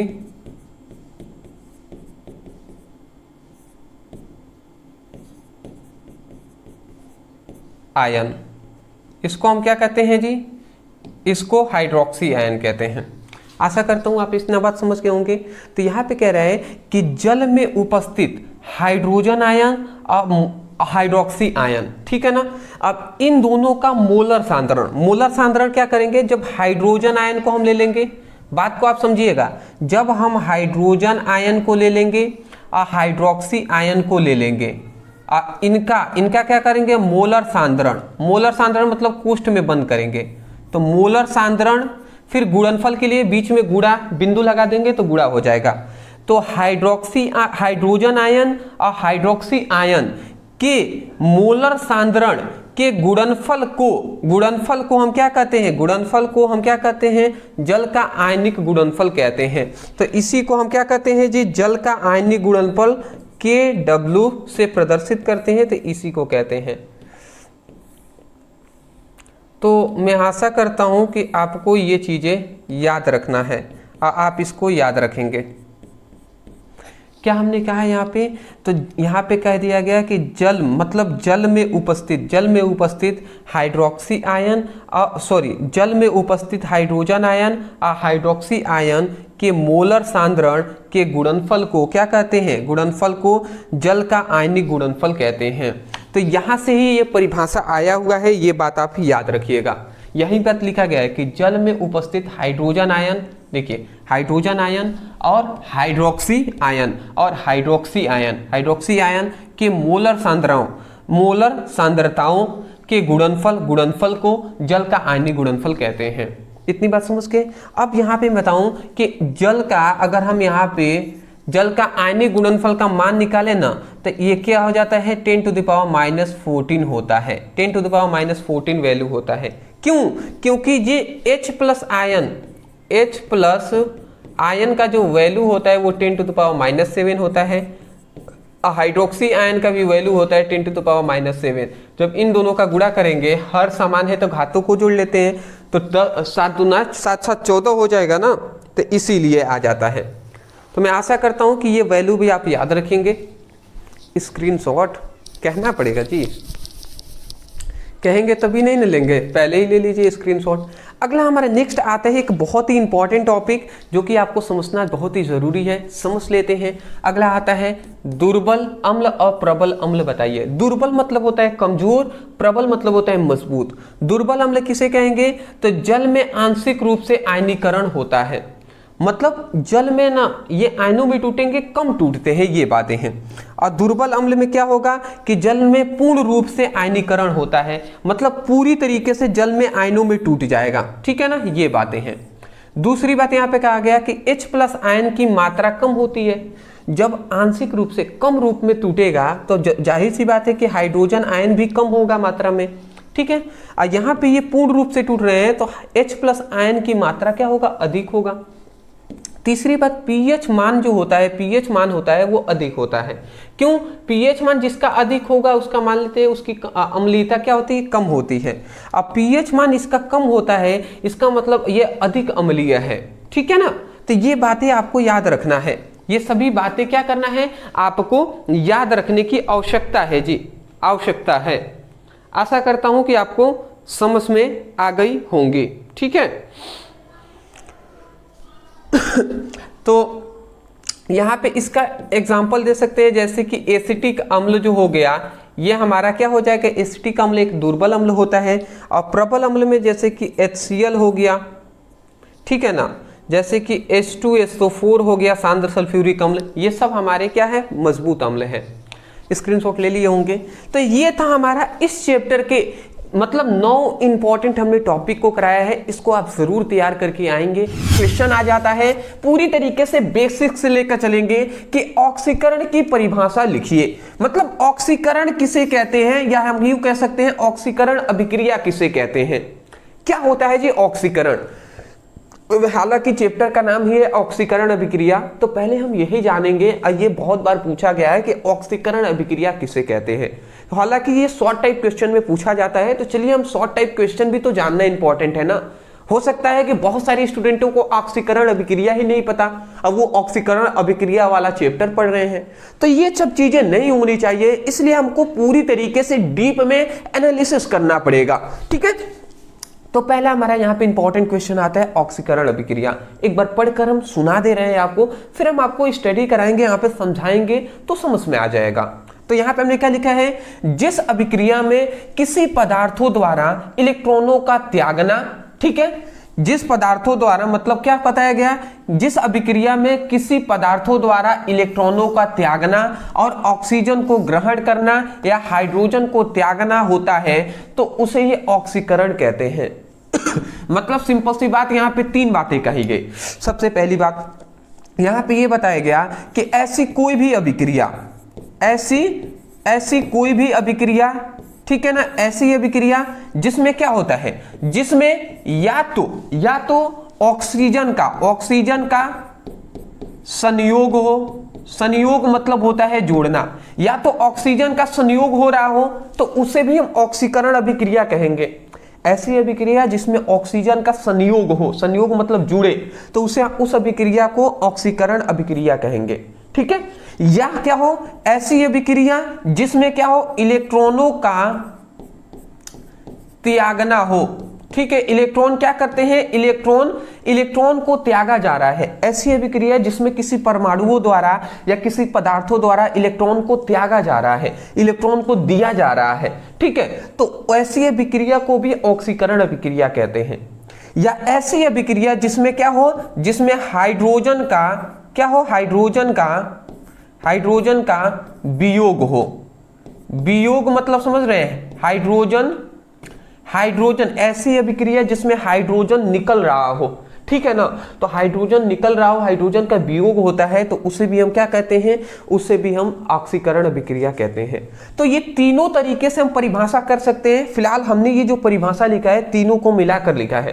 क्या में लिखा है कि ऐसी अभिक्रिया, ऐसी देखिए जिस अभिक्रिया में पदार्थों द्वारा इलेक्ट्रॉनों को त्याग मतलब ऐसी अभिक्रिया जिसमें पदार्थों द्वारा इलेक्ट्रॉनों का त्याग हो, या ऑक्सीजन का ग्रहण हो, या ऑक्सीजन का ग्रहण करना हो गया, ग्रहण मतलब वही संयोग करना, लेना। ठीक है, या हाइड्रोजन का त्याग होता है, या हाइड्रोजन का वियोग हो, त्याग हो, तो उस अभिक्रिया को ही हम क्या कहेंगे, ऑक्सीकरण अभिक्रिया कहेंगे।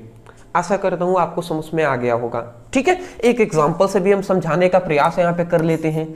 इसका एग्जांपल हम आपको देते हैं सिंपल सा। जैसे कि हमारे पास यहाँ पे है मैग्नीशियम, ठीक है ना, मैग्नीशियम है, 2 मैग्नीशियम यहाँ पे अणु हमने ले लिए हैं, और इसको हम क्या करते हैं, ऑक्सीजन से क्रिया करा देते हैं। तो जैसे ही मैग्नीशियम को ऑक्सीजन से क्रिया कराते हैं तो यह हमारा बन जाता है 2MgO, मैग्नीशियम ऑक्साइड बन जाता है। तो यहाँ पे देखेंगे कि मैग्नीशियम के साथ ये ऑक्सीजन जुड़ा है कि नहीं किया है, जुड़ा है ना, मतलब क्या हुआ, ऑक्सीजन का संयोग हुआ है, संयोग हो गया है तभी तो ये जुड़ गए हैं ना। तो यही हम कह रहे हैं कि ऐसी अभिक्रिया जिसमें ऑक्सीजन का संयोग हो तो उस अभिक्रिया को ऑक्सीकरण अभिक्रिया कहते हैं। ठीक है, आशा करता हूं आप समझ के होंगे। शॉर्ट टाइप क्वेश्चन है, स्क्रीनशॉट ले लीजिए, स्क्रीनशॉट ले लीजिए। ठीक है जी, चलिए अगला हम नेक्स्ट क्वेश्चन की ओर बढ़ते हैं और एक एक क्वेश्चन को हम आसानी तरीके से समझेंगे।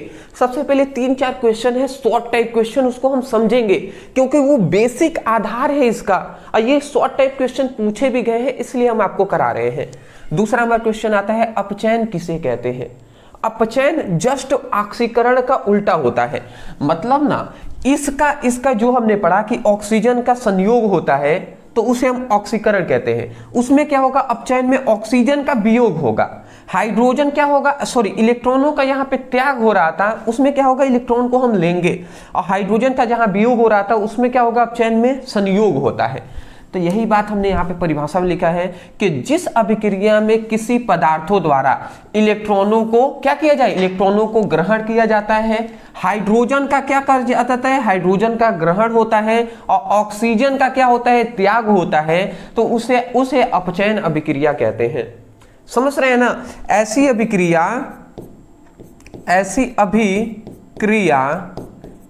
अभिक्रिया जिसमें क्या हो, जिसमें इलेक्ट्रॉनों को ग्रहण करना हो, इलेक्ट्रॉन का ग्रहण करना हो, इलेक्ट्रॉन को ग्रहण किया जा रहा हो, या हम कह सकते हैं कि ऑक्सीजन का, या हम पहले हाइड्रोजन लिखते हैं, हाइड्रोजन का क्या हो, हाइड्रोजन का संयोग हो, हाइड्रोजन जुड़ रहा हो, और तीसरा या ऑक्सीजन का वियोग हो। ऑक्सीजन का वियोग मतलब वही ऑक्सीजन को त्यागा जाए, तो उस अभिक्रिया को ही हम क्या कहते हैं, उस अभिक्रिया को अपचयन अभिक्रिया कहते हैं। तो जिस अभिक्रिया में इलेक्ट्रॉनों का ग्रहण करना हो, हाइड्रोजन का संयोग करना हो और ऑक्सीजन का वियोग करना हो, तो उस अभिक्रिया को अपचयन अभिक्रिया कहते हैं जी। ठीक है, आशा करता हूं आपको समझ में आ गया होगा। चलिए हम इसको समझ लेते हैं। जैसे यहाँ पे अगर हम समझें, जैसे कि अगर हम एक एग्जांपल से समझा देते हैं, जैसे कॉपर ऑक्साइड हमने ले लिया, ठीक है, और कॉपर ऑक्साइड को हम हाइड्रोजन H2 से क्रिया करा देते हैं, कॉपर ऑक्साइड को हाइड्रोजन H2 से क्रिया करा देते हैं, तो यहाँ पे हमारा क्या बन जाता है, यहाँ पे समझिएगा, कॉपर ऑक्साइड की हमने 2 मात्रा यहाँ पे ले लिया, तो जब कॉपर ऑक्साइड को हम 2 मात्रा यहाँ पे ले लेते हैं तो यहाँ पे हमारा क्या बन जाता है, ये 2 मात्रा में यहाँ पे कॉपर निकल जाता है, और यहाँ पे 2 जल के अणु हैं। सबसे पहली बात यहाँ पे 2 मात्रा में कॉपर ऑक्साइड बन जाता है।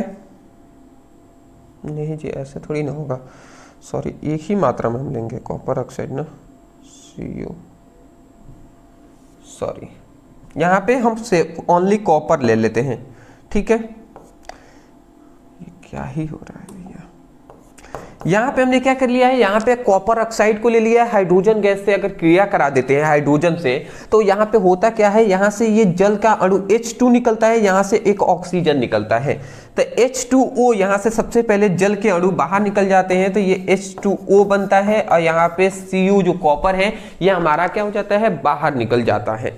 तो यहाँ पे अगर देखेंगे तो पहले हाइड्रोजन यहाँ पे कॉपर के साथ नहीं जुड़ा था, हाइड्रोजन तो अलग था ना, अब क्या हुआ है, हाइड्रोजन के साथ देखेंगे ऑक्सीजन भी जुड़ गया है, मतलब ऑक्सीजन इसमें जुड़ गया है हाइड्रोजन के साथ, तो इसमें हाइड्रोजन का संयोग हुआ है कि नहीं जी, हाइड्रोजन जुड़ा है ना।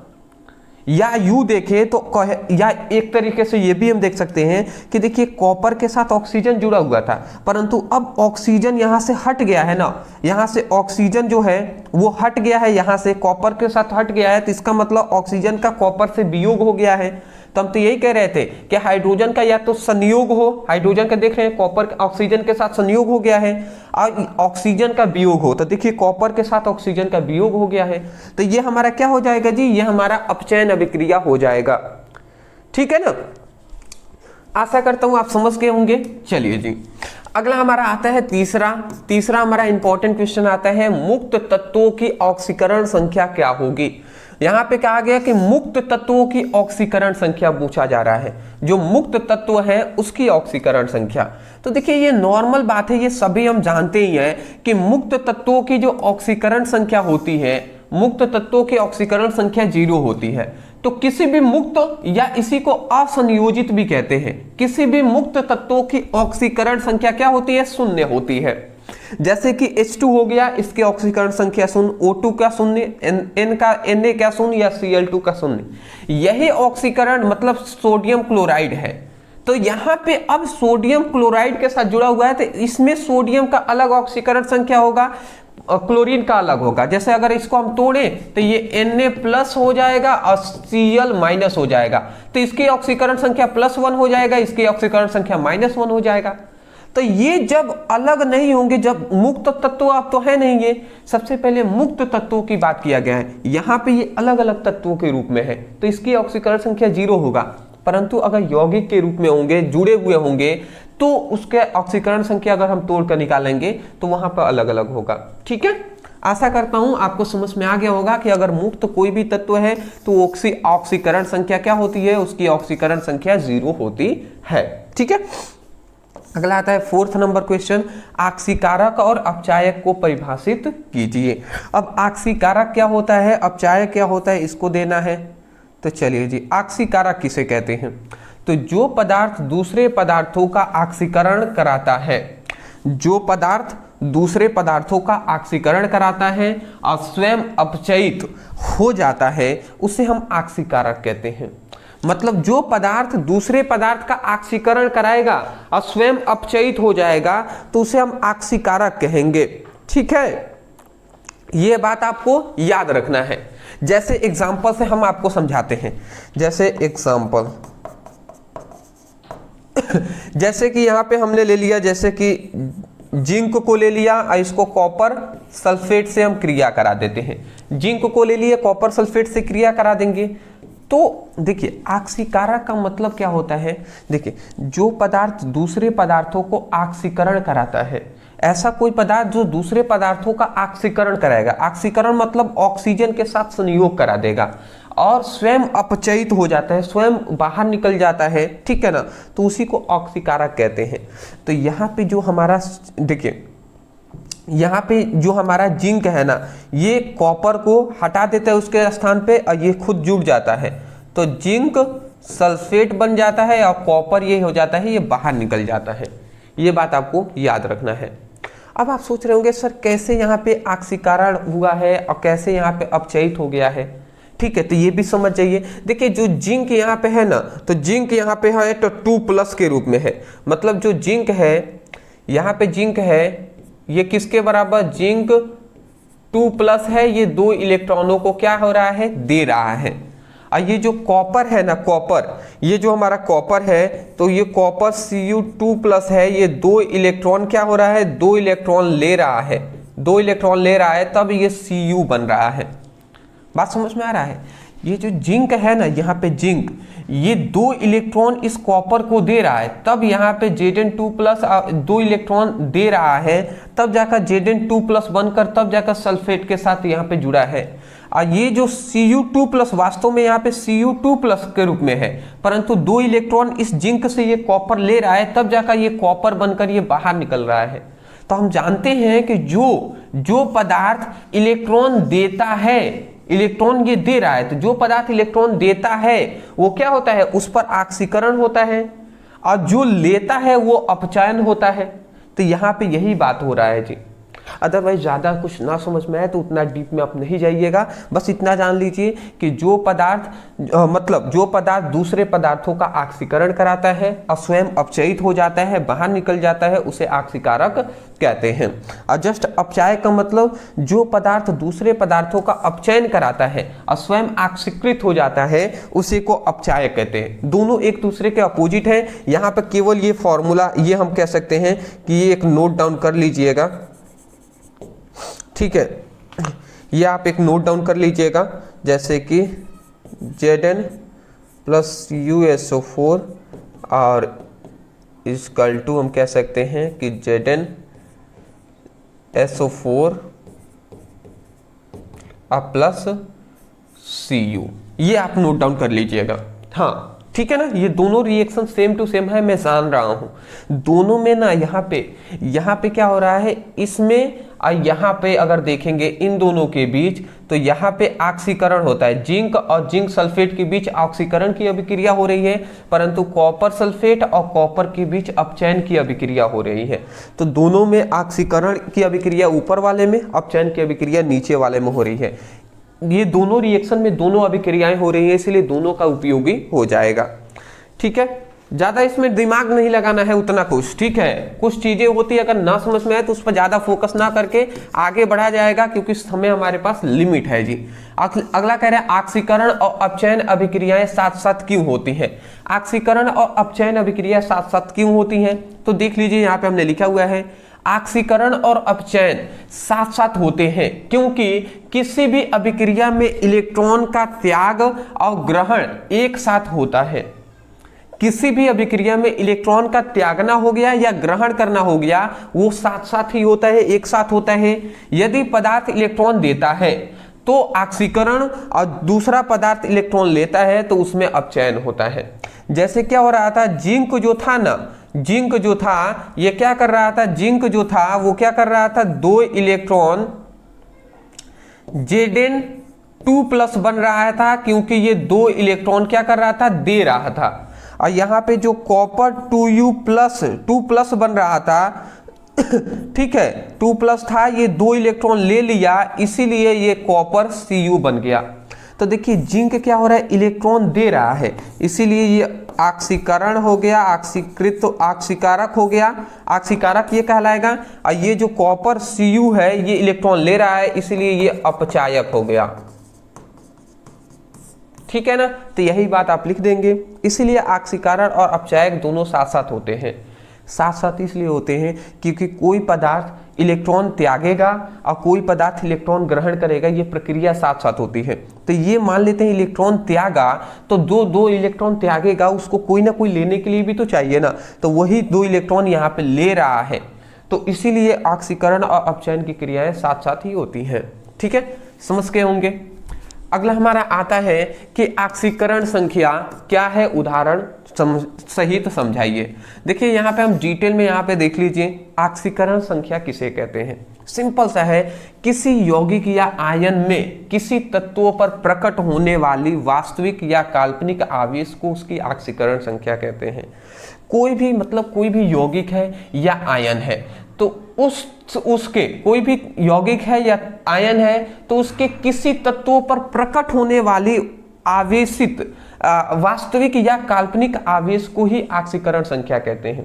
जैसे यहाँ पे एग्जाम्पल पर लिखा हुआ है NaCl है, तो NaCl को अगर तोड़ेंगे, NaCl को अगर हम तोड़ेंगे तो क्या हो जाएगा, ये NaCl है, अगर इसको हम तोड़ते हैं तो ये क्या किस में टूटेगा, Na+ और Cl- में टूटेगा। तो देखिए इस पर प्लस आ रहा है ना, तो इसकी ऑक्सीकरण संख्या +1 हो जाएगी, इस पर माइनस आ रहा है तो इसकी ऑक्सीकरण संख्या माइनस हो जाएगी, क्योंकि वास्तविक या काल्पनिक आवेश ही उसकी ऑक्सीकरण संख्या कहलाती है। जो इस पर जितना आवेश होगा वही उसकी ऑक्सीकरण संख्या कहलाएगी।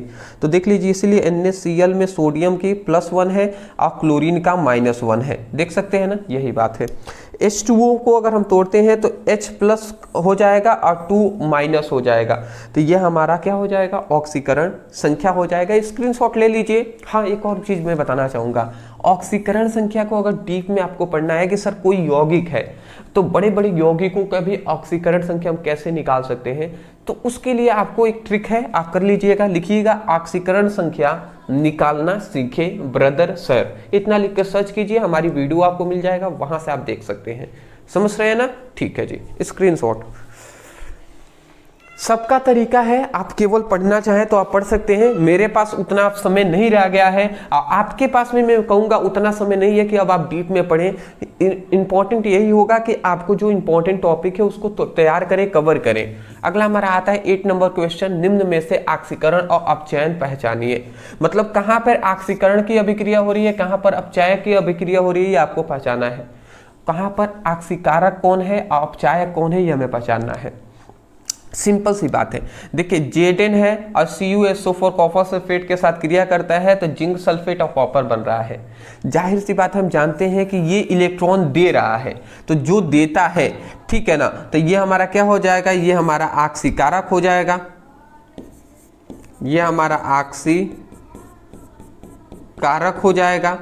और Cu2+ जो ये Cu है ये 2 इलेक्ट्रॉन त्यागता है, इसलिए ये अपचायक हो जाएगा, ठीक है, अपचायक हो जाएगा। जैसे कि हमें ये बहुत बार बता दिया कि जिंक जो है वो 2+ होता है, तो ये 2 इलेक्ट्रॉन दिया है तो इसलिए इलेक्ट्रॉन देता है, इसलिए ये क्या हो जाएगा, अपचायक हो जाएगा। और Cu2+ जो इलेक्ट्रॉन लेता है इसलिए ये ऑक्सीकारक हो जाएगा।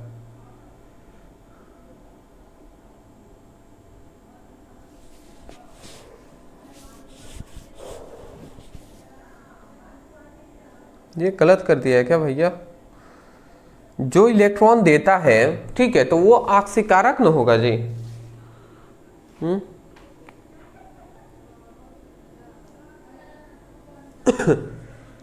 ये तो मुझे भी कंफ्यूज कर दिया, टाइपिंग में मिस्टेक है या कहीं मिस्टेक हो रहा है भाई।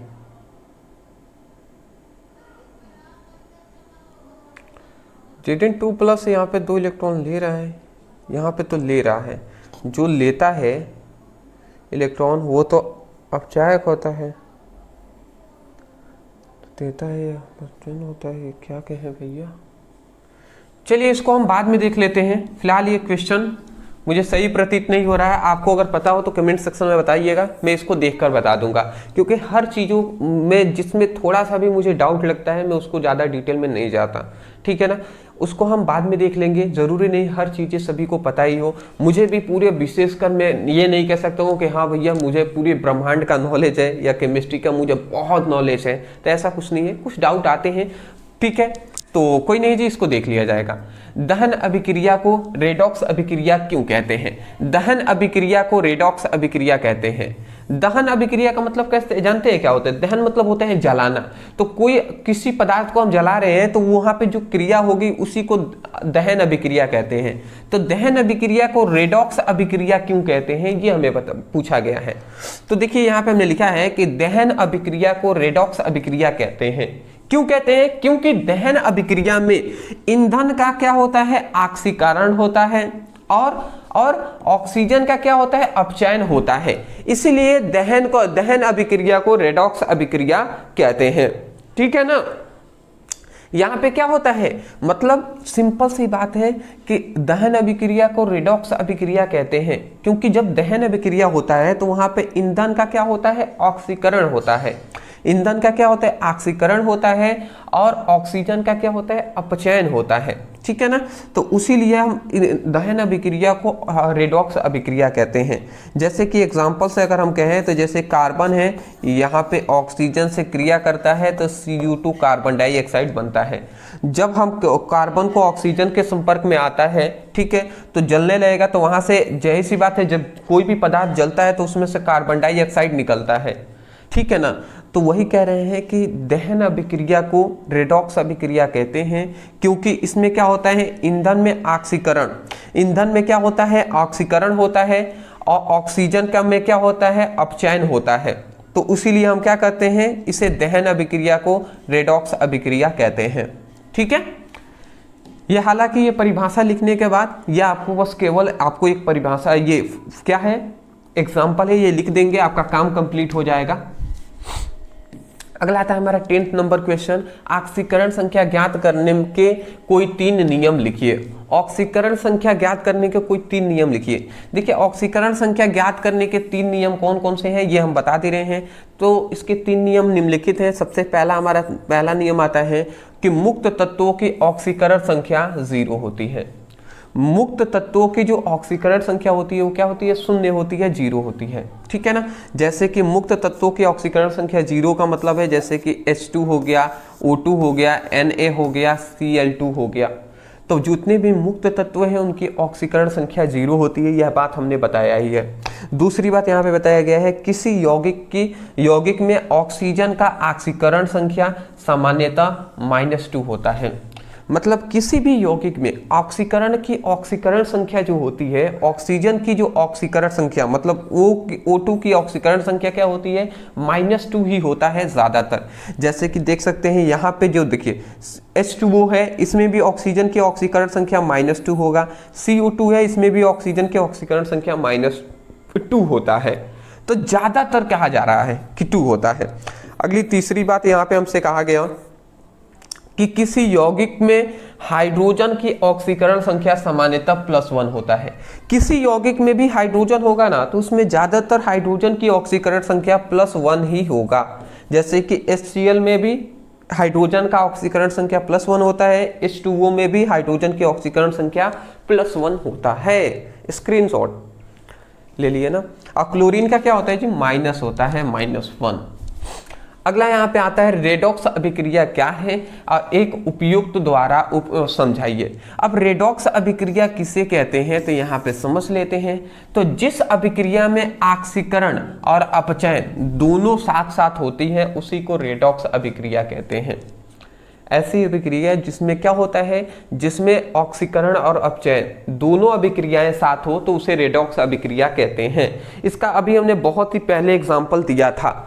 क्या हमने दिया था जी, वही हमने दिया था कि जैसे कि जिंक है, इसको कॉपर सल्फेट से हमने क्रिया करा दिया तो यहाँ पे क्या बन रहा है, जिंक सल्फेट, और यहाँ पे कॉपर अलग हो जा रहे हैं। तो यहाँ पे हम बता रहे थे कि इनके बीच क्या हो रहा है, ऑक्सीकरण की अभिक्रिया हो रही है, ठीक है ना, क्योंकि ऑक्सीजन का यहाँ पे संयोग हो रहा है। और यहाँ पे अगर हम देखें यहाँ पर इन दोनों के बीच, तो यहाँ पे देखिए ऑक्सीजन का यहाँ से वियोग हुआ है तो इसमें अपचयन की अभिक्रिया हो रही है, अपचयन की क्रिया हो रही है। बिल्कुल सही बात है जी। तो मैं आशा करता हूँ समझ के होंगे ये आप बातें। तो ये हमारा क्या था, अभी तक हमने 11th आपको इंपॉर्टेंट क्वेश्चन बता दिए हैं। मैं आपसे रिक्वेस्ट करूंगा कि ये 11th क्वेश्चन आपको बेसिक नॉलेज था, मतलब इस चैप्टर के बेसिक के क्वेश्चन पूछे जाते हैं यही सब, तो इतना जरूर तैयार करेंगे, ठीक है ना। अदरवाइज मैं जल्द ही आपको 2-4 दिनों के अंदर ही लगभग मतलब 5 दिनों के अंदर पूरी फिजिक्स और केमिस्ट्री आपका कंप्लीट हो जाएगा। उसके बाद हम क्या करने वाले हैं, हम आपको कराएंगे पूरी तरीके से जो क्लास 11th का फिजिक्स है, केमिस्ट्री है, उसके इंपॉर्टेंट मॉडल पेपर सॉल्व कराएंगे। उसके बाद इंपॉर्टेंट जो क्वेश्चन है, जैसे कि पूरी किताब के जितने भी 2 नंबर वाले क्वेश्चन है, 3 नंबर वाले क्वेश्चन है, जितने भी 5 नंबर वाले क्वेश्चन है, जितने महत्वपूर्ण परिभाषाएं हैं, जितने महत्वपूर्ण डेरिवेशन है, नियम है, सिद्धांत है, उस पर पर्सनली एक वीडियो हम लाएंगे पूरी किताब से, तो आशा करता हूं कि आप चैनल पर नए होंगे तो चैनल को सब्सक्राइब करेंगे, जिससे कि आपको जो भी हम वो वीडियो लेकर आए तो वो आपको मिल सके। अदरवाइज बहुत बहुत शुक्रिया आपको ये वीडियो देखने के लिए। इससे पहले कि चैप्टर 6 तक का वीडियो नहीं देखे तो लिंक डिस्क्रिप्शन बॉक्स में है, आप वहां से देख सकते हैं। Thank you so much for watching this video. Thank you.